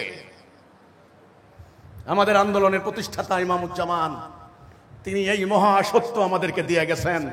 বলে গেছেন, বাবারা তোমরা গিয়ে জনসমাজে এটা বলো বলো বলো বলো, হে মানুষ, হে মানুষ, তোমরা ইবলিসের দাসত্ব বাদ দাও, আল্লাহর আনুগত্য করো, তোমরা ধ্বংস হয়ে গেছো। আমরা বলেছি ইমামুজ্জামান, আমরা তো সাধারণ মানুষ, মাদ্রাসায় পড়ি নাই, আমরা খুব অর্ডিনারি ম্যান, আমরা খুবই সাধারণ পরিবারের সন্তান। আপনি জমিদার পরিবারের সন্তান, আপনার বাড়িতে হামলা হয়েছে, আমাদেরকে তো শেষ করে দিবে। ইমামুজ্জামান বললেন, আল্লাহ রাব্বুল আলামিন মুসা আলাইহিস সালামকে রক্ষা করেছেন। আল্লাহ রাব্বুল আলামিন ইব্রাহিম আলাইহিস সালামকে তার খলিল, ইব্রাহিম খলিলুল্লাহ, আমাদের মিল্লাতের পিতা, আমাদের জাতির পিতা, ওনাকে আল্লাহ রক্ষা করেছেন অগ্নিকুণ্ড থেকে। আল্লাহ রাব্বুল আলামিন মক্কার সম্মিলিত কাফেরদের ষড়যন্ত্র থেকে মুহাম্মদুর রাসূলুল্লাহকে আল্লাহ রক্ষা করেছেন। তোমরা নামো, তোমরা নগরে বন্দরে শহরে গ্রামে গঞ্জে বাড়িতে বাড়িতে তোমরা যাও, গিয়ে তোমরা মানুষকে কথা বলো, হে মানুষ তোমরা আল্লাহর আনুগত্য করো, হে মানুষ তোমরা আল্লাহর খেলাফত করো, হে মানুষ তোমরা আল্লাহর হুকুম মেনে নাও। আমরা বলেছি ইমামুজ্জামান, ওরা তো আমাদেরকে ধ্বংস করে দেবে, তিনি বলেছেন আল্লাহ তোমাদের রক্ষা করবেন। আমরা ওনার কাছ থেকে এই বায়াত নিয়ে আমরা বেরিয়ে পড়েছি। আমার গ্রামে যখন আমি গিয়ে বললাম, বিশ্বাস করেন, আপনারা যান আমার গ্রামে, জিজ্ঞাসা করেন, আমরা কোনো অন্যায় করি নাই, কোনো আইন ভঙ্গ করি নাই, কোনো দোকানদার বলতে পারবে না আমার কাছ থেকে 10টা টাকা পাবে, কেউ বলতে পারবে না কাউকে একটা গালি দিয়েছি। আমার বাড়ি হামলা হয়েছে 4 বার, আমার বাড়িতে 2009 সালে, 2003 সালে, 2000 সালে, 2016 সালে আমার বাড়িতে হামলা চালিয়ে আমার 2 জন সদস্যকে জবাই করে হত্যা করেছে। আমার সমস্ত বাড়ি ঘর আগুন দিয়ে জ্বালিয়ে দিয়েছে। আমার বৃদ্ধ পিতা মাতাকে জেলে নিক্ষেপ করেছে। আমার ভাই, ভাইয়ের বউ সবাইকে মাসের পর মাস, দিনের পর দিন তারা জেলখানার কঠিন অন্ধকারে নিক্ষেপ করেছে। এই অন্যায়, এই অবিচার আমাদের উপর হয়েছে। আমরা শুধু এই কথা বলেছি, তোমাদের ঈমান নাই, তোমরা মুমিন নাও, তোমাদের নামাজ রোজা হবে না, তোমাদের মুসলমান দাবি করা ভুল, মিথ্যা। এই কথাটা তারা মানতে পারে নাই। তাদের কথা হলো আমরা মুসলমান। এই লোকটা দাঁড়িয়েছে আমাদের ঈমান নষ্ট করার জন্য, এই লোকটা দাঁড়িয়েছে আমাদের ধর্ম ধ্বংস করার জন্য। আমাদের বাপ দাদার 14 পুরুষ যেমনে গেছে আমরা এমনিতেই যাব। এই লোকটা আমাদের ঈমান নষ্ট করতে দাঁড়িয়েছে। আমি বলেছি, বিশ্বাস করেন আপনাদের ঈমান নাই। আল্লাহর কোরআনের আইন বাদ দিলে যে ঈমান থাকে না, সাধারণ মানুষ এটা বুঝে না। এখন এই মানুষের সামনে এই সত্যটা তুলে ধরতে হবে। সম্মানিত ভাই ও বোনেরা, আল্লাহর দাবি সত্য না আমাদের দাবি সত্য? আল্লাহ বলছেন মুমিনদেরকে পৃথিবীতে কর্তৃত্ব দিবেন, খেলাফত দিবেন। আজকে আমরা কর্তৃত্ব পাইছি না মায়ের খাচ্ছি? আল্লাহ বলেছেন মুমিনরা হবে সেরা জাতি, কুনতুম খায়রা উম্মতি, তোমরা সেরা জাতি। আজকে আমরা সেরা না নিকৃষ্ট? নিকৃষ্ট। আল্লাহ বলছেন আল্লাহ তোমাদের সাহায্য করবেন। আল্লাহ সাহায্য পাচ্ছি কোথাও? আল্লাহ বলেছেন আল্লাহ তোমাদেরকে শান্তি দিবেন, শান্তি আছে না। কারণ আল্লাহর এই সমস্ত ওয়াদা মুমিনের জন্য, মুমিনের জন্য। আপনারা কি মুমিন হবেন? মুমিন হতে চান? এখন মুমিন হবেন কিভাবে? কয় গজ লম্বা দাড়ি রাখলে মুমিন হবেন? সূরা হুজরাত আয়াত নাম্বার 15। দুখান শর্ত মুমিন হওয়ার জন্য। আল্লাহ এবং তার রাসূলের প্রতি ঈমান, লা ইলাহা ইল্লাল্লাহ মুহাম্মাদুর রাসূলুল্লাহ। এই ঈমান এমন একটা বিপ্লব। লা ইলাহা ইল্লাল্লাহ মানে তোমাদের এই সমাজ মানি না, তোমাদের এই জীবন বিধান মানি না, তোমাদের এই আইন কানুন মানি না, তোমাদের আদেশ হুকুম মানি না। এটার নাম লা ইলাহা ইল্লাল্লাহ। একবার বলেন, একবার, জান্নাত কনফার্ম হয়ে গেছে। আমার কথা না, রাসূল বলেছেন মান কালা লা ইলাহা ইল্লাল্লাহ ফাদাখালাল জান্নাহ। হাদিস আমি বলি নাই। এক নাম্বার শর্ত লা ইলাহা ইল্লাল্লাহ মুহাম্মাদুর রাসূলুল্লাহ সুম্মা লাম ইয়ারতাবু। এতে শর্ত হয়ে থাকতে হবে, দৃঢ় হতে হবে, কায়েম থাকতে হবে। তারপরে জান মাল দিয়ে জিহাদ। জিহাদ একটা পবিত্র আমল। শত শত আয়াত আছে জিহাদের। সারা জীবন রাসূল জিহাদ করেছেন। আজকে উগ্রবাদী সন্ত্রাসবাদী একটা গোষ্ঠী সন্ত্রাসবাদ কায়েম করে দিয়ে জিহাদের নামে চালিয়ে দিচ্ছে। এটা জিহাদ নয়। আজকে জিহাদের ভুল ব্যাখ্যা দেওয়া হচ্ছে। আরেক দল আল্লাহ রাসূলের সংগ্রামী জীবনকে অস্বীকার করে একটা জাল হাদিস আবিষ্কার করেছে। আত্মার বিরুদ্ধে জিহাদ বড় জিহাদ। হাদিসের প্রখ্যাত মুহাদ্দিস যারা হাদিসের সরা লিখেছেন, হাদিসকে অ্যানালাইসিস করেছেন, এর মধ্যে ইবনে হাজার আসকালানী রাহমাতুল্লাহ আলাইহি উনি পরিষ্কার বলেছেন এটা একটা জাল হাদিস, এটা হাদিস নয়, এটা আরবি একটা প্রবাদ বাক্য। আর কোনটা হাদিস কোনটা হাদিস না, পবিত্র কোরআন সেটার প্রমাণ। সূরা ফুরকানের 52 নম্বর আয়াত আল্লাহ বললেন ফালা তুতিল কাফিরিনা ওয়াজাহাদুহুম বিহি জিহাদান কাবীরা। বিহি মানে এইটা দ্বারা কাফেরদের বিরুদ্ধে লড়াই করো, এটা হলো জিহাদে আকবর, জিহাদে কবীর। কাজেই আরেকটা জাল হাদিস দিয়ে জিহাদের ভুল ব্যাখ্যা দেওয়া হয়েছে। একদল সন্ত্রাসবাদী কর্মকাণ্ড করিয়ে জিহাদের নামে চালিয়ে দিয়েছে। ওগুলা জিহাদ নয়। জিহাদ হচ্ছে আল্লাহর জমিনে আল্লাহর বিধানকে, আল্লাহর কলেমাকে প্রতিষ্ঠা করার জন্য মানবতার কল্যাণে ফি সাবিলিল্লাহ, আল্লাহর রাস্তায় সংগ্রাম, প্রচেষ্টা, আটমোস্ট স্ট্রাগল, এটার নাম জিহাদ। জিহাদের উদ্দেশ্য হবে দিন প্রতিষ্ঠা, জিহাদের উদ্দেশ্য হবে মানবতার কল্যাণ। জিহাদের কোনো একটা ইটের টুকরা আশা করতে পারবেন না মুজাহিদ, ওটা করবে না। জিহাদ হবে আল্লাহর রাস্তায় ফি সাবিলিল্লাহ। রাস্তা কয়টা? আবার বলি, রাস্তা কয়টা? দুইটা, সাবিলিল্লাহ, সাবিলিত তাগুত। মুমিন লড়াই করে কার পথে? আর কাফেরে লড়াই করে কার পথে? এই যে জীবন দিচ্ছে না মানুষ, আরে ভাই জীবন দিচ্ছে না, বিপ্লব কি হচ্ছে না? আরে হচ্ছে তো ভাই, লড়াই হচ্ছে তো। কারণ কোন পথে লড়াই? জীবন দিচ্ছে।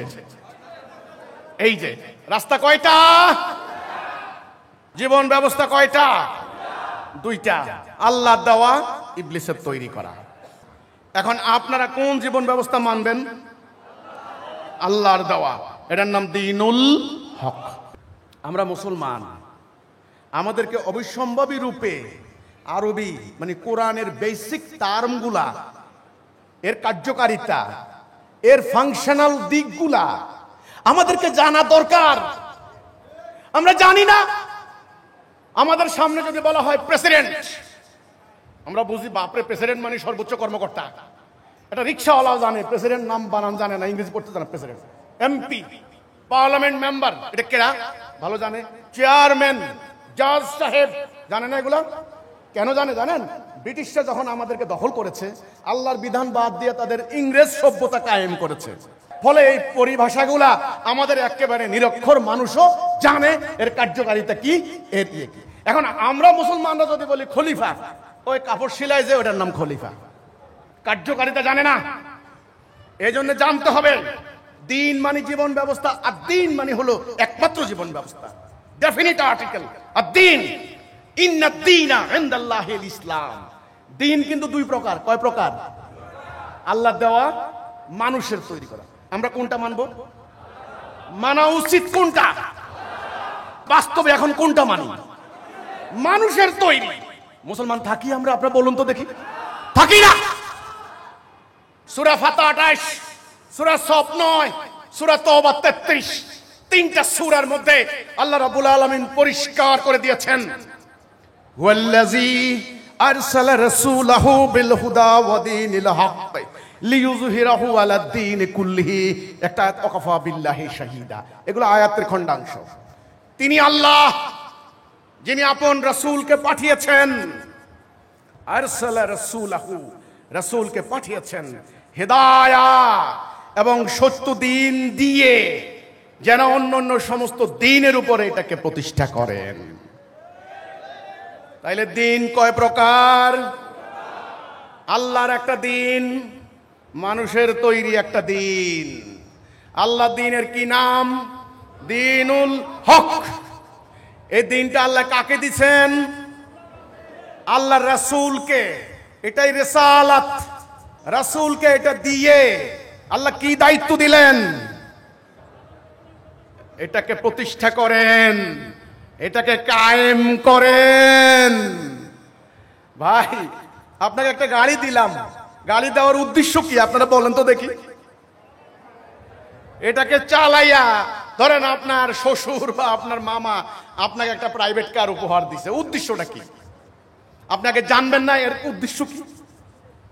আপনি কি করলেন? দেখেন প্রাইভেট কার, মার্সিডিজ, বাপরে খুব দামি জিনিস, আপনি জানেন না এর উদ্দেশ্য কি? খুব সুন্দর। আপনি কি করলেন? গ্যারেজে রাখলেন। প্রতিদিন সকালবেলায় পরিষ্কার করে ঝকঝক তকতক করেন, আবার রাতের বেলায় আবার ঝকঝক তকতক করেন গ্যারেজের মধ্যে। শুনেন, যখন গরম লাগে আপনি গাড়ির ভিতরে ঢুকেন, ঢুইকা এসি ছেড়ে দিয়া আপনি দেন একটা ঘুম। এবার যখন গান শুনতে ইচ্ছা হয়, মন খারাপ, আপনি ওখানে টেপ রেকর্ডার আছে, ডিংডাং ডিংডাং, আপনি হিন্দি গান চালাই দিয়ে আধা 2 ঘন্টা মজা করে আপনি বাইরে গেলেন, কালকে আবার গাড়ি ধুইলেন। প্রতিদিন ধোয়া মোছা করেন আর এসিতে আরাম খান আর গান শোনেন। কোনোদিন গাড়িকে বের করলেন না, চালালেন না, গন্তব্যে গেলেন না। এই গাড়িটার উদ্দেশ্য কি তাও জানলেন না। তাহলে বিশ্বের বড় দামি গাড়িটা দেওয়ার কোনো মানে রইল? আমাদের অবস্থা সেটা হইছে না, সেটা হইছে না। এই কোরআন শরীফ ঝকঝকে তকতকে ছাপার হরফে কোরআন এমন ভাবে মুখস্থ করতে করতে করতে মাখরাজ 17টা মাখরাজ, আলিফ বা তাসে এমন ভাবে হামজা হা প্রতিটা বছর লক্ষ লক্ষ উচ্চারণকারী বের হচ্ছেন, মুখস্থ হাফেজে কোরআন বের হচ্ছেন। মুফাসসিরে কোরআন বের হচ্ছেন, লক্ষ লক্ষ মাদ্রাসা বানানো হচ্ছে, লাখে লাখে কাতারে কাতারে উলামায়ে কেরাম মাথায় টুপি দিয়া লম্বা পাগড়ি পইরা রাস্তা রাস্তায় হেঁটে বেড়াচ্ছেন, মনে হয় যেন জমিনে পরি হাঁটে। কিন্তু এই কোরআন কি জন্যে? গাড়ির মতো অবস্থা হয়েছে না? ধোয়া মোছা করে গাড়ি রাখার জন্য? হ্যাঁ, ধোয়া মোছা করতে হবে, চালনার স্বার্থে, ময়লা পড়লে আবার ধুইবেন, স্বাভাবিক কথা। কিন্তু এটা হয়েছে পরিচালনা করার জন্য। এই কোরআন দিয়ে দুনিয়া চলবে, এই কোরআন দিয়ে রাষ্ট্র চলবে, এই কোরআন দিয়ে আদালত চলবে, এই কোরআন দিয়ে পার্লামেন্ট চলবে, এই কোরআন দিয়ে সেনাবাহিনী চলবে, এই কোরআন দিয়ে শিক্ষা প্রতিষ্ঠান চলবে। এটাই হলো কোরআন, আমাদের জীবন বিধান, এটাই আমাদের পরিচয়, আমাদের মাথার মুকুট। আজ কোরআনের সেই উদ্দেশ্য হারিয়ে গিয়েছে, এটা আকীদা হারিয়ে গিয়েছে। কি হারিয়ে গিয়েছে? সর্বনাশা কোথায় হয়েছে? এই ঘটনা ঘটবে রাসূল জানতেন। রাসূল, আপনি বলেন যে রাসূল কেমনে জানতেন? নাউজুবিল্লাহ, আস্তাগফিরুল্লাহ। রাসূল কি গায়েব জানেন নাকি? না, যারা মেরাজ বিশ্বাস করেন, মেরাজ, তারা জানেন রাসূলকে আল্লাহর সৃষ্টি, রহস্য, আদ্যপান্ত সব দেখানো হয়েছে। তিনি বলেছেন এমন একটা সময় আসবে ইসলাম শুধু নাম থাকবে, কোরআন শুধু, কারণ অক্ষর মুছতে পারবে না তো, আল্লাহ নিজে সংরক্ষণ করবেন। সূরা হিজরের 9 নম্বর আয়াত আল্লাহ বলছেন আমি একে সংরক্ষণ করব, আমি নাজিল করেছি। এই জিকির, এর নাম দিয়েছেন জিকির। অক্ষর থাকবে, অক্ষরের বাস্তবায়ন হবে না, অক্ষরের ইমপ্লিমেন্টেশন হবে না, অক্ষরের কোনো রেজাল্ট হবে না। অক্ষর যারা মুখস্থ করবে ওরা সাইনবোর্ড লাগাবে, তাফসীরুল কোরআন মাহফিল, সুললিত কণ্ঠে, খুব কুকিল কণ্ঠে তিনি ওয়াজ করে এক বান্ডেলে বান্ডেলে টাকা কামাই করে নিয়ে যাবেন। কিন্তু এই কোরআন কি সেই জন্য নাজিল হয়েছে? এই কোরআনের কারণে 78টা যুদ্ধ করতে হয়েছে। আজকে এখানে টাকা কামাইয়ের মহোৎসব শুরু হয়ে গিয়েছে। এই কথা বলার কারণে আমাদেরকে এরা খ্রিস্টান আখ্যা দিয়েছে, নাস্তিক আখ্যা দিয়েছে, ইহুদি দালাল আখ্যা দিয়েছে। আমরা নাকি মানুষের ঈমান নষ্ট করতে দাঁড়াইছি, আমরা নাকি কোরআন থেকে সরানোর জন্য মাস্টার প্ল্যান নিয়ে নামছি, আমরা নাকি আলেমদের বিরুদ্ধে বিদ্বেষ প্রচার করছি, এটা নাকি ইহুদিদের একটা মহাপরিকল্পনার অংশ। আমাদেরকে নাকি ইহুদিরা টাকা দিয়ে বাংলাদেশে ছাইরে দিছে। আসল কথা হলো এই, দিনের বিনিময়ে টাকা নিবেন না, হারাম। এ কথা বললাম কেন? আর কোনো আমাদের দোষ নাই। এবার আসুন, দিন কয় প্রকার? 2 প্রকার। এবার আপনারা কি আল্লাহ দেওয়া দিন কায়েম করবেন? তাহলে রাসূল কোন দিনটা কায়েম করছেন? তাহলে রাসূল যুদ্ধ করছেন কেন?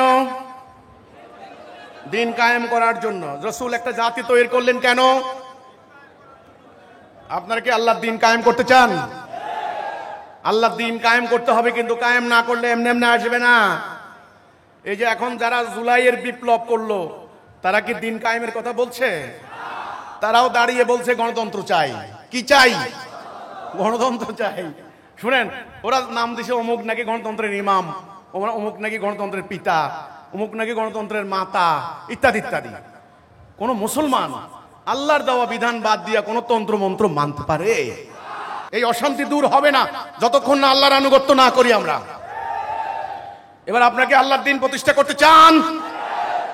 আল্লাহ, আল্লাহ তোমার শুকর গুজার করছি আল্লাহ, যেই দিনটাকে তারা গায়েব করে দিয়েছিল ষড়যন্ত্র করে, আজকের এই মাহফিলে, আজকের এই সমাবেশে হাজার হাজার নারী পুরুষ আসমানের দিকে হাত তুলে আল্লাহ অঙ্গীকার করেছে তারা তোমার দিন কায়েম করবে। আল্লাহ, আল্লাহ আমাদের ক্ষমা করো আল্লাহ, আল্লাহ আমাদের দয়া করো আল্লাহ, আল্লাহ আমাদের সমাজ থেকে অশান্তি দূর করে দাও আল্লাহ। আল্লাহ আমাদের সন্তানদেরকে আমরা একটা নিরাপদ বিশ্ব দিয়ে যেতে চাই আল্লাহ। আল্লাহ বোমার আঘাতে আমরা লন্ডভন্ড হতে চাই না আল্লাহ। শত্রুর হামলায়, মিসাইলের আক্রমণে, অ্যাটম বোমার হামলায় আমাদের শহর নগর বন্দর ধ্বংস হয়ে যাক, আমরা চাই না আল্লাহ। আল্লাহ আমরা উদ্বাস্তু শিবিরে তাদের ত্রাণ ভিক্ষার জন্য আমরা আজকে লাইন ধরতে যাব না আল্লাহ। আল্লাহ আমরা বেঁচে থাকতে আমাদের নারীদের ইজ্জত লুণ্ঠন হতে দেব না আল্লাহ। আল্লাহ আজকে গাজীপুরের এই মাটিতে হাজার হাজার নারী পুরুষ দুহাত তুলে শপথ করছেন তোমার দিন কায়েম করবে। তোমার রাসূল যে দায়িত্ব পালন করে গেছেন, তোমার সাহাবায়ে কেরাম, তোমার রাসূলের সাহাবায়ে রক্ত দিয়ে যে দিন কায়েম করে গেছেন, কয়েক শতাব্দী পর সেই দায়িত্ব পরিত্যক্ত হয়ে গিয়েছিল, যার ফলে আমরা ইউরোপিয়ানদের হাতে পরাজিত হয়েছি, আমরা লাঞ্ছিত হয়েছি।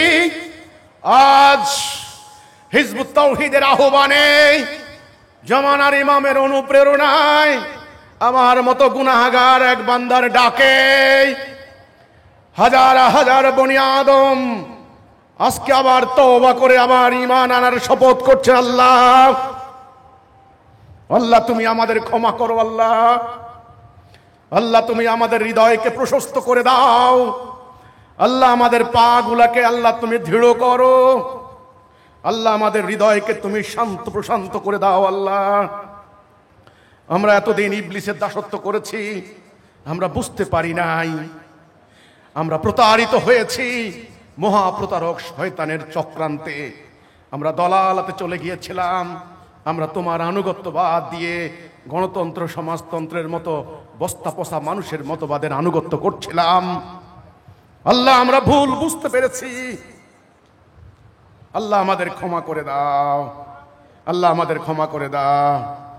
রব্বানা লা তুযিগ কুলুবানা বা'দা ইয হাদাইতানা ওয়া হাব লানা মিন লাদুনকা রাহমাতান ইন্নাকা আনতাল ওয়াহ্হাব। আল্লাহ তুমি আমাদেরকে হেদায়েতে অটল রাখো আল্লাহ। সম্মানিত ভাইরা আমার, আপনাদের এই আসমানের দিকে দুহাত দেখে আমি অভিভূত হয়েছি। আমি আল্লাহর কাছে স্পেশাল দোয়া করেছি, আপনারা আমার জন্য দোয়া করবেন। আজ আমি আপনাদেরকে বলতে চাই, আপনারা বলুন ইসলামের শিক্ষা মোতাবেক, আকীদা মোতাবেক বলুন কয় জাতি আমরা? এক জাতি। আমাদের জাতি হবে কয়টা? আমাদের আল্লাহ কয়জন? এক। কুল হুয়াল্লাহু আহাদ। আহাদ। আমাদের আল্লাহ কয়জন? রাসূল কয়জন? একজন। কিতাব কয়টা? কাবা কয়টা? কাবা। যে কাবার দিকে ফিরে আমরা নামাজ পড়ি, কাবাতে শরীফতে আল্লাহু আকবার। কাবা কয়টা? জাতি হবে কয়টা? নেতা হবেন কয়জন? যদি তোমরা সারা জীবন এই সূত্র মনে রাখতে পারো, আমরা এক, জাতি এক, আল্লাহ এক, রাসূল এক, কাবা এক, আমাদের নেতা হবেন একজন, আমাদের কিতাব একটা, আমরা আল্লাহর আনুগত্য করব, ততদিন তোমরা দুনিয়াতে হবে বিজয়ী জাতি। আর যদি তোমরা এটা ভুলে যাও, তোমাদের জাতি যদি টুকরা টুকরা হয়ে যায়, তোমরা হয়ে যাবে আবর্জনা। আমি একটা কাগজ দেখাচ্ছি, ধরেন এটা একটা কাগজ, লেখার জন্য এই কাগজ, এটাকে যদি মধ্যখানে দুই টুকরা করি, এটা কি হয়ে যাবে বলুন? এটা কি হয়ে যাবে বলুন? এখন বুঝছেন বিশ্বে আমরা কেন মার খাচ্ছি? কেন আমরা মার খাচ্ছি? কি হয়ে গেলাম? আবর্জনা। খেলাখেলি নয় ভাইরা আমার, পথহারা মানব জাতিকে হেদায়েতে আনা, আবর্জনায় রূপান্তরিত হওয়া মানুষগুলারে আবার মুমিন করা, সোনার টুকরায় পরিণত করা, খেলাখেলি নয়। হে হিজবুত তাওহীদ, সাহাবায়ে কেরামের দায়িত্ব তোমরা কাঁধে তুলে নিয়েছো। মক্কার ওই মানুষগুলি চুরি করত, ডাকাতি করত, খুন করত, মানুষকে হত্যা করত, ডাকাতি করত, মদ খেয়ে চুর হয়ে পড়ে থাকতো। মক্কার ওই মানুষগুলির হৃদয় পরিবর্তন হয়ে গিয়েছে। রাসূলুল্লাহর হাতে ঈমান আনার পর তারা হয়ে গেলেন রাদিয়াল্লাহু আনহুম ওয়া রাদু আনহু। আল্লাহ তাদের উপর রাজি, তারাও আল্লাহর উপর রাজি।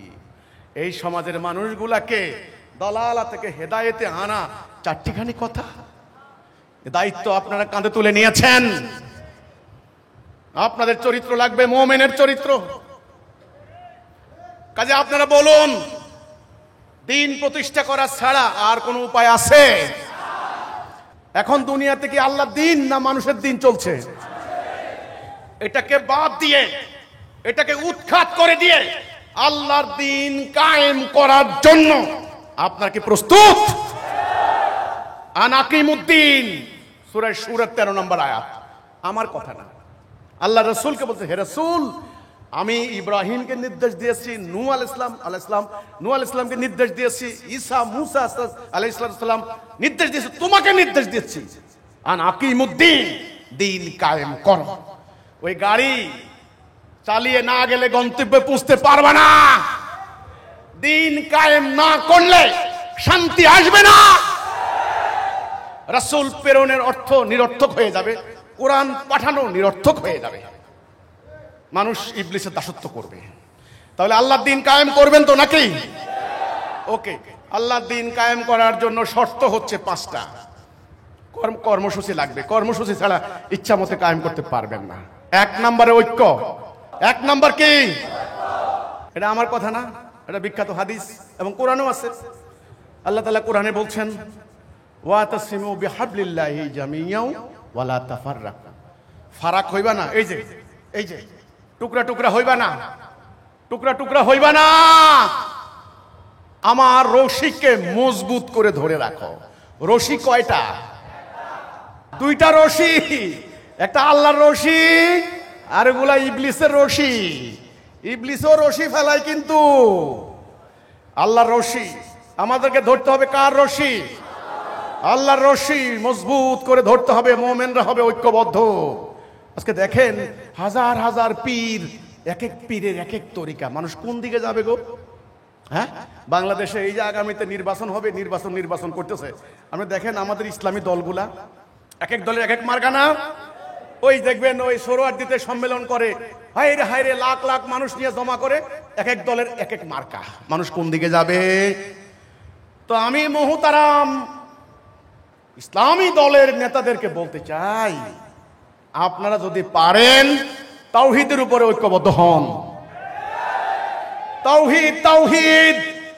অন্য কোন সরকারের অমুক তমুকের বিরুদ্ধে ঢিল মেরা লাভ হবে না।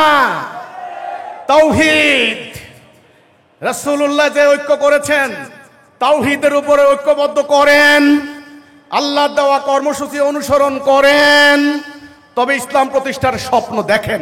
না হলে স্বপ্ন দুঃস্বপ্নই থেকে যাবে। আমি গুনাহগার বলে দিলাম, কারণ আল্লাহর সাহায্য ছাড়া ইসলাম প্রতিষ্ঠা হবে না। সংখ্যা দেখান, সংখ্যা দেখান। সংখ্যা দেখাইয়া কি হবে? আত্মম্বরিতা বাড়িয়ে যাবে, এটুকু হবে আপনাদের। আত্মম্বরিতা মানে অহংকার। আমাদের কত লোক, কতজন, আমাদের রাস্তাঘাটের মানুষকে মানুষ মনে করবেন না। থানার ওসির সামনে যাইয়া থাপ্পড় মাইরা কথা বলবেন। হ্যাঁ, এই তো আমরা জানি তো এগুলা। এই সংখ্যা দেখাইয়া অহংকার বাড়বে, ঈমান আসবে না। কথা বুঝাতে পারতেছি না? বুঝেন নাই? আমার কথা বুঝতে হবে। আমি শুরুতেই বলেছিলাম আমার কথা তলোয়ার থেকেও ধার। আমি কিন্তু বলেছিলাম কথাটা, এবং আমার কথা বল্লমের থেকেও ছোকা। বুক এই ফুল থেকে ওই ফুল করে ফেলবে। এজন্যে দিন প্রতিষ্ঠা করতে হলে আল্লাহর সাহায্য লাগবে। কার সাহায্য? আল্লাহর সাহায্য ছাড়া রাসূল দিন প্রতিষ্ঠা করতে পারতেন? আল্লাহ বলছেন, ওয়াকানা হাক্কান আলাইনা নাসরুল মুমিনিন। মুমিনদেরকে সাহায্য করা আমার হক। 5000 মালায়েক প্রস্তুত রাখছি মুমিনের জন্য। আল্লাহ মুমিনদেরকে বলেন, মালায়েকদেরকে বলেন, হে মালায়েক, হে আমার ফেরেশতারা, কাফেরদের মনে ভয় ঢুকাইয়ে দাও, আমার মুমিনের পা শক্ত করে ধরে রাখো। এইবার আমার কথা, আল্লাহ রাসূল বলেছেন 5 দফা কর্মসূচি। কর্মসূচি কয় দফা? আনা আমরুকুম বিখামসিন আল্লাহু আমারানি বিহিন্না। আল্লাহ আমাকে 5টি কাজের আদেশ দিচ্ছেন, আমি তোমাদেরকে দিয়ে যাচ্ছি। আল্লাহ রসুল বলছেন 1 নম্বরে ঐক্যবদ্ধ হও। 1 নম্বরটা কি? 1 নম্বর কিন্তু ঐক্য। ওইদিকে 1 নম্বরটা কি? তাওহীদ, লা ইলাহা ইল্লাল্লাহ। এটা হলো দ্বীনের 5টা। 1 নম্বর হলো লা ইলাহা ইল্লাল্লাহ, সালাত, যাকাত, হজ, সাওম, ওটা 5টা। এদিকে হলো দ্বীন প্রতিষ্ঠার 5টা। 1 নম্বরে ঐক্য। 1 নম্বর কি? ঐক্য। ঐক্যবদ্ধ হইতে হবে। আপনি শিয়া, সুন্নি, শাফি, হাম্বলি, এই যে গত 2 দিন আগে আপনার সিরিয়াতে 1000 মানুষ মারা গেছে মুসলমান। ওই যে একটা সম্প্রদায় আছে, এটার নাম দ্রুজ মুসলমান। এরপরে হলো ক্ষমতা যারা গেছে তারা হলো হায়াত তাহারির সুন্নি মুসলমান। আবার দেখা যাচ্ছে ওই যে বেটা পালাইছে বাশার আল আসাদ পরিবার, এরা আবার শিয়া মুসলমানদের পরিবার। মানে নানান কাহিনী। আমাদের বাংলাদেশে দেখেন, কাওমি মাদ্রাসার উলামায়ে কেরাম এক আকীদা, আলিয়া মাদ্রাসার উলামায়ে কেরাম আরেক আকীদা, সুন্নিরা আরেক আকীদা, আহলে সুন্নাত ওয়াল জামাত ওই যে মাজারের পক্ষে কতগুলা মিছিল, লাখ লাখ, কিন্তু আহলে সুন্নাত ওয়াল জামাত ওনারা কিন্তু এক ধরনের আকীদা। আকীদার কোনো শেষ নাই। ঠিক আছে? পুরো জাতি হবে কয়টা? 1 নম্বরে ঐক্য। 1 নম্বর কি? কোন কথার উপরে ঐক্য? লা ইলাহা ইল্লাল্লাহ। 2 নম্বরে শৃঙ্খলা। 2 নম্বরে কি? শৃঙ্খলা, ডিসিপ্লিন, মিলিটারি ডিসিপ্লিন, যেন তেন ডিসিপ্লিন না। 3 নম্বর কি? আনুগত্য, ইতায়া, আনুগত্য। আতিউল্লাহ, আতিউর রাসূল, আউলিল আমরি মিনকুম। আল্লাহর আনুগত্য আগে, তারপরে কার? রাসূল, তারপরে তোমাদের মধ্যে উলিল আমর। 3 নম্বর আনুগত্য করতে হবে একজনের। আনুগত্য ছাড়া হবে না। সবাই আনুগত্য করতে প্রস্তুত তো নাকি? এ ভাই, আনুগত্যের মধ্যেই সমস্যাটা, কিন্তু আমি কম জানি নাকি? আনুগত্য করতে হবে 3 নাম্বার শর্ত। 4 নাম্বার হিজরত। আল্লাযিনা আমানু ওয়া হাজারু ওয়া জাহাদু ফি সাবিলিল্লাহ আযমুদ দারাজাতান ইনদাল্লাহ। আল্লাহ বলছেন যারা ঈমান আনে, হিজরত করে, জানমাল দিয়ে জিহাদ করে। আগে ঈমান, তারপরে হিজরত। খেয়াল করছেন কোরআন শরীফ? হিজরত কথাটা 4 নাম্বার, এটা বুঝতে হবে। আমি শুরুতে বলেছিলাম আরবি শব্দ, অ্যারাবিক টার্ম জরুরি, গুরুত্বপূর্ণ। এগুলো আমাদেরকে শিখতে হবে, মুসলমানদেরকে। এটা আমাদের চর্চার মধ্যে নিতে হবে, এটা আমাদের দৈনন্দিন জীবন যাত্রার মধ্যে নিতে হবে, এটা আমাদের কালচারের মধ্যে নিতে হবে। আমরা কিন্তু ব্রিটিশের আন্ডারে চলে যাওয়ার পর তারা পরিকল্পিতভাবে আমাদের কোরআনের এই পরিভাষাগুলিকে গায়েব করে দিয়েছে। যেমন হিজরত। হিজরত বলতে আমাদের তবলিগের ভাইরা বলে কি, এক মসজিদ থেকে আরেক মসজিদে গাটিকুটা নিয়ে যাওন, এটার নাম হিজরত। আচ্ছা, আরেকটা আছে, আরো সংগঠন আছে কিছু কিছু, তারা ওই যে বিভিন্ন জায়গা থেকে পোলাপাইন কালেকশন করে নিয়ে পার্বত্য চট্টগ্রামে যায় বিভিন্ন ধরনের গোষ্ঠীর সঙ্গে নিয়ে, ওটার নাম দিচ্ছে হিজরত। হিজরতের নানান অর্থ আছে, কিন্তু আসলে কিন্তু হিজরান থেকে হিজরত। হিজরান মানে হলো আলাদা হওয়া, সেপারেশন, আলাদা হওয়া। সত্য মিথ্যা, ন্যায় অন্যায় একসাথে থাকতে পারে না। ঈমান শিরিক কুফর থাকতে পারে না। তাওহীদ শিরিক কুফর থাকতে পারে না। নবী করিম সাল্লাল্লাহু আলাইহি সাল্লাম যখন তাওহীদের ডাক দিলেন, তিনি এবং ওনার সঙ্গে যারা ঐক্যবদ্ধ হলেন তারা হয়ে গেলেন মুমিন। তারা ওই সমাজে বসবাস করলেও তাদের সাথে ধর্মীয় কোনো সম্পর্ক ছিল না। হিজরত মানে আলাদা হওয়া। প্রথমে দল ত্যাগ, সম্পর্ক ছেদ, তারপরে প্রয়োজন হলে দেশ ত্যাগ। যারা ঈমান আনবে, আপনারাই বলেছেন, সবাই রায় দিয়েছেন, সমগ্র মানব জাতি এখন দলালার মধ্যে আছে, সব এই রাস্তায়। তো যারা ঈমান আনবে তারা হিজরত করে এই রাস্তা থেকে ওই রাস্তা যেতে হবে না, আলাদা হইতে হবে না। আলাদা না হলে আপনি কি করে বুঝবেন এই তোমাদের ঈমান নাই, তোমাদের সঙ্গে আমাদের লড়াই? কেমনে বুঝবেন আপনি? আলাদা হইতে হবে না। এই আলাদা হওয়ার নাম কি? হিজরত, সেপারেশন। কিসের থেকে? শিরিক কুফর থেকে। শিরিক কুফর থেকে, মানব রচিত বিধান থেকে আমরা মুমিনরা আলাদা একটা জাতিসত্তা গড়ে তুললাম, এটার নাম হিজরত। আরে ভাই, দেশ বড় না আল্লাহ বড়? মাটি বড় না আল্লাহ বড়? তাইলে রাসূলের জীবনী দেখেন, মক্কা তিনি বারবার ফিরে তাকাচ্ছেন আর ওনার চক্ষু মোবারক ছলছল করছিল। ওনার পিতৃভূমি মক্কা থাকতে পারেননি। ওই দেশের থেকে ওনার ঈমান বড়। মক্কার কাফেররা বলছিল ওনার চাচাকে, আপনার ভাতিজাকে বলেন আপনি আমাদের রইস সর্দার, আপনি কোলে পিঠে ওরে মানুষ করছেন, আমরা দেখছি তো তার বাপ মারা গেছে, ওর সাথে আমাদের কোনো দ্বন্দ্ব নাই। ওকে বলেন এই এই আন্দোলন বন্ধ করতে, ওরে আমরা ক্ষমতা দেব, পাওয়ার দেব, টাকা দেব, নারী দেব, সব দেব। রাসূল বলছেন বুক টান টান করে, চাচা ওরা যদি আমার হাতে এক হাতে চন্দ্র এক হাতে সূর্য এনে দেয় তবু আমি তাদের কাছে সারেন্ডার করব না। হয় আল্লাহর বিজয় হবে, না হলে মুহাম্মদুর রাসূলুল্লাহ শহীদ হয়ে যাবেন। তেলে আর জলে মিশে কোনোদিন আলো আর আঁধার সমান, অন্ধ আর চক্ষুষ্মান সমান, দিন আর রাত কি সমান? নো। সূরা আনামের 50 নম্বর আয়াত আল্লাহ বলছেন অন্ধ আর চক্ষুষ্মান সমান নয়। কাজেই এই অন্ধের সমাজ থেকে আজকে আমার আলোচনার পর যদি আল্লাহ রাব্বুল আলামিন তোমাদের কিসমতে কুলায়, তোমাদের হৃদয়ের চক্ষু যাদের খুলে যাবে, যাদের হৃদয়ে ঈমানের আলো ঢুকবে, যারা তাওহীদের শপথ নেবে, তাওহীদের পতাকা ধারণ করবে, তারা অবিসম্ভাবী রূপে এই জালেমদের সমাজ থেকে হিজরত করার সিদ্ধান্ত নিতে হবে। কথাগুলা কঠিন আছে, কঠিন। এমনি এমনি আমার বাড়িতে হামলা করে নাই। আমি অত্যন্ত বাল্যকাল থেকে আমি যখন ক্লাস 1-এ পড়ি, আপনাদেরকে আমার বাল্যকালের দুই একটা কথা না বলে নয়, ক্লাস 1-এ যখন পড়ি তখন আমি পবিত্র কোরআন শরীফ 3 বার খতম দিয়েছি। এই খুশিতে আমার দাদা পুরো আমার বাড়ির আশেপাশে সবাইকে তৎকালীন সিন্নি খাওয়াইছেন। আমাকে ছোটবেলায় এই শিক্ষা দেওয়া হয়েছে, রাস্তা রাস্তা হাঁটবা। এখন তো ছেলে মেয়েরা মোবাইল টিপে আর গান গায়, আমি শুধু সূরা বলতাম হাসবি রাব্বি জাল্লাল্লাহ, এটা শিখতাম, এটা বলতাম ইয়া নবী সালামু আলাইকা, ইয়া রাসূল সালামু আলাইকা। ছোটবেলা খুব বাল্যকাল থেকে সূরাগুলো মুখস্থ করে করে আমি রাস্তা রাস্তা হাঁটতাম। আজান দেওয়ার সাথে সাথে দৌড়ে গিয়ে মসজিদের, আমাদের মক্তব ছিল, মক্তবের বিছানাগুলি আগে আমি বিছাইতাম। আমার এলাকায় যেই মাহফিল হবে ইন্তেজামিয়া কমিটিতে আমাকে থাকতে হবে। আমি মাইকিং করব, চাঁদা কালেকশন করব, ডাব তুলবো, নারকেল তুলবো, মুরগি তুলবো, আন্ডা তুলবো, মানুষের ওই যে কি বলে এগুলাকে ধান চাল কালেকশন করব, কারণ হুজুরকে দিতে হবে, মাহফিলে আনতে হবে। আমি সেই মানুষ, ছোটবেলা থেকেই আমি এর বড় হয়েছি।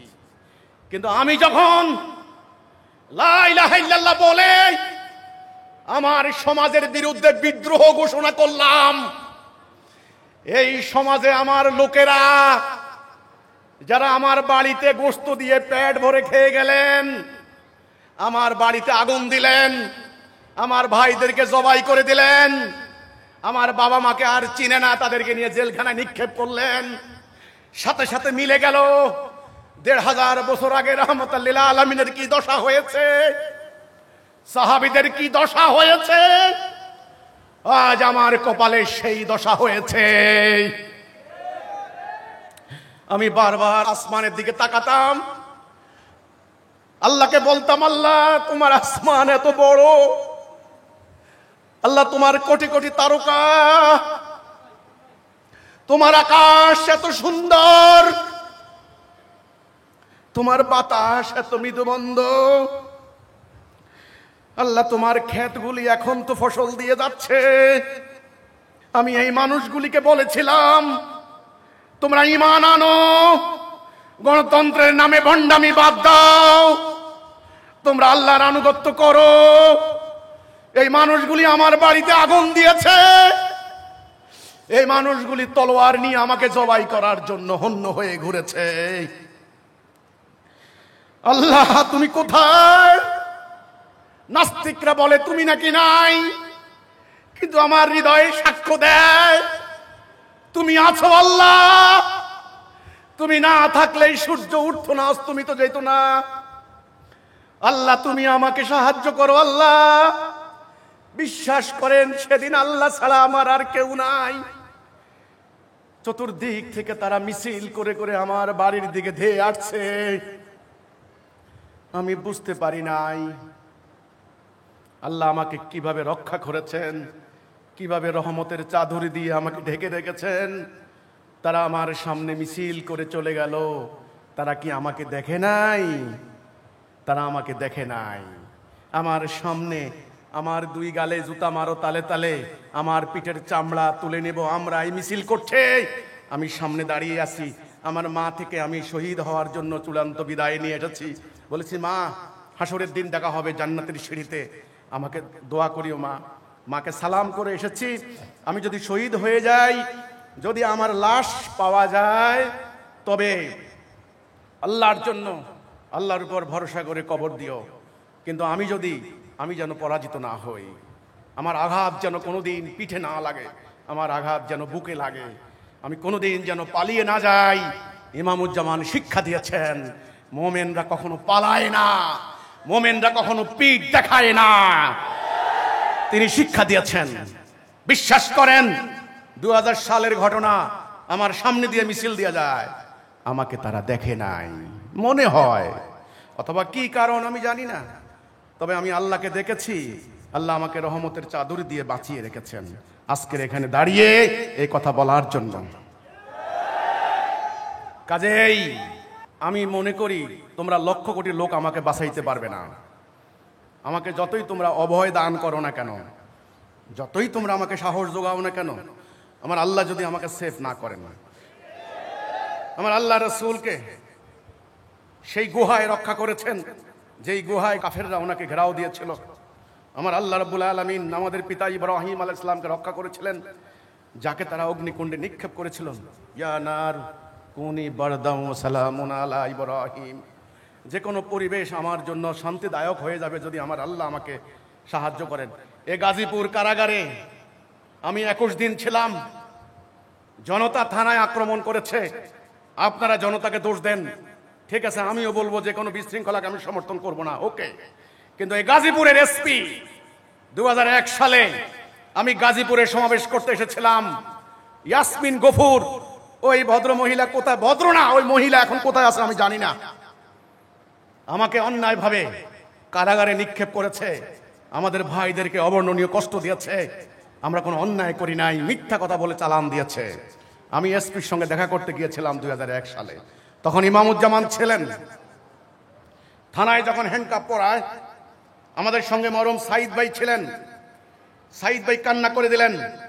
আমি বললাম, মোহতারাম সাইদ হোসেন ভাই, তিনি একটা কলেজের প্রভাষক ছিলেন, আমরা ওনাকে স্যার বলতাম। স্যার, আপনি কান্না করছেন কেন? আপনি কি হ্যান্ডকাপ দেখে ভয় পাইলেন নাকি? উনি বললেন, না রে পাগল, আমি এই ধরনের হ্যান্ডকাপকে ভয় পাই না। আমার সঙ্গে সঙ্গে মনে পড়লো হাসরের দিন যখন জাহান্নামীদেরকে হ্যান্ডকাপ পরিয়ে কোমরে রশি দিয়ে, হাতে গলায় রশি দিয়ে নিয়ে যাওয়া হবে টানতে টানতে। আল্লাহকে বলেছি, আল্লাহ আজকের এই হ্যান্ডকাপের বিনিময়ে হাসরের দিন তুমি আমাকে আল্লাহ মুক্ত করে দিও আল্লাহ। এই গাজীপুর কারাগারে দিনের পর দিন আমাদেরকে নিপীড়ন চালানো হয়েছে। আমাদের কথা কেউ তখন শুনে নাই। মিথ্যা কথা বলেছে, বাইজিদ খান পন্নী নাকি নবী দাবি করেছেন, 295 ধারায় মামলা দিয়েছে। সম্মানিত ভাইরা আমার, যারা নতুনরা আসবেন, আপনাদের সামনে আমি এই বিষয়গুলির অবতারণা করছি, এমনি এমনি করি নাই। বুঝতে হবে এই রাস্তা নবী রাসূলের রাস্তা। এই রাস্তায় ফুল বিছানো নয়, এই রাস্তায় কাটা বিছানো। এই রাস্তা মসৃণ নয়, কণ্ঠকাকীর্ণ। এই রাস্তা শাহাদাতের রাস্তা, এই রাস্তা নিপীড়নের রাস্তা, এই রাস্তা জান্নাতের রাস্তা।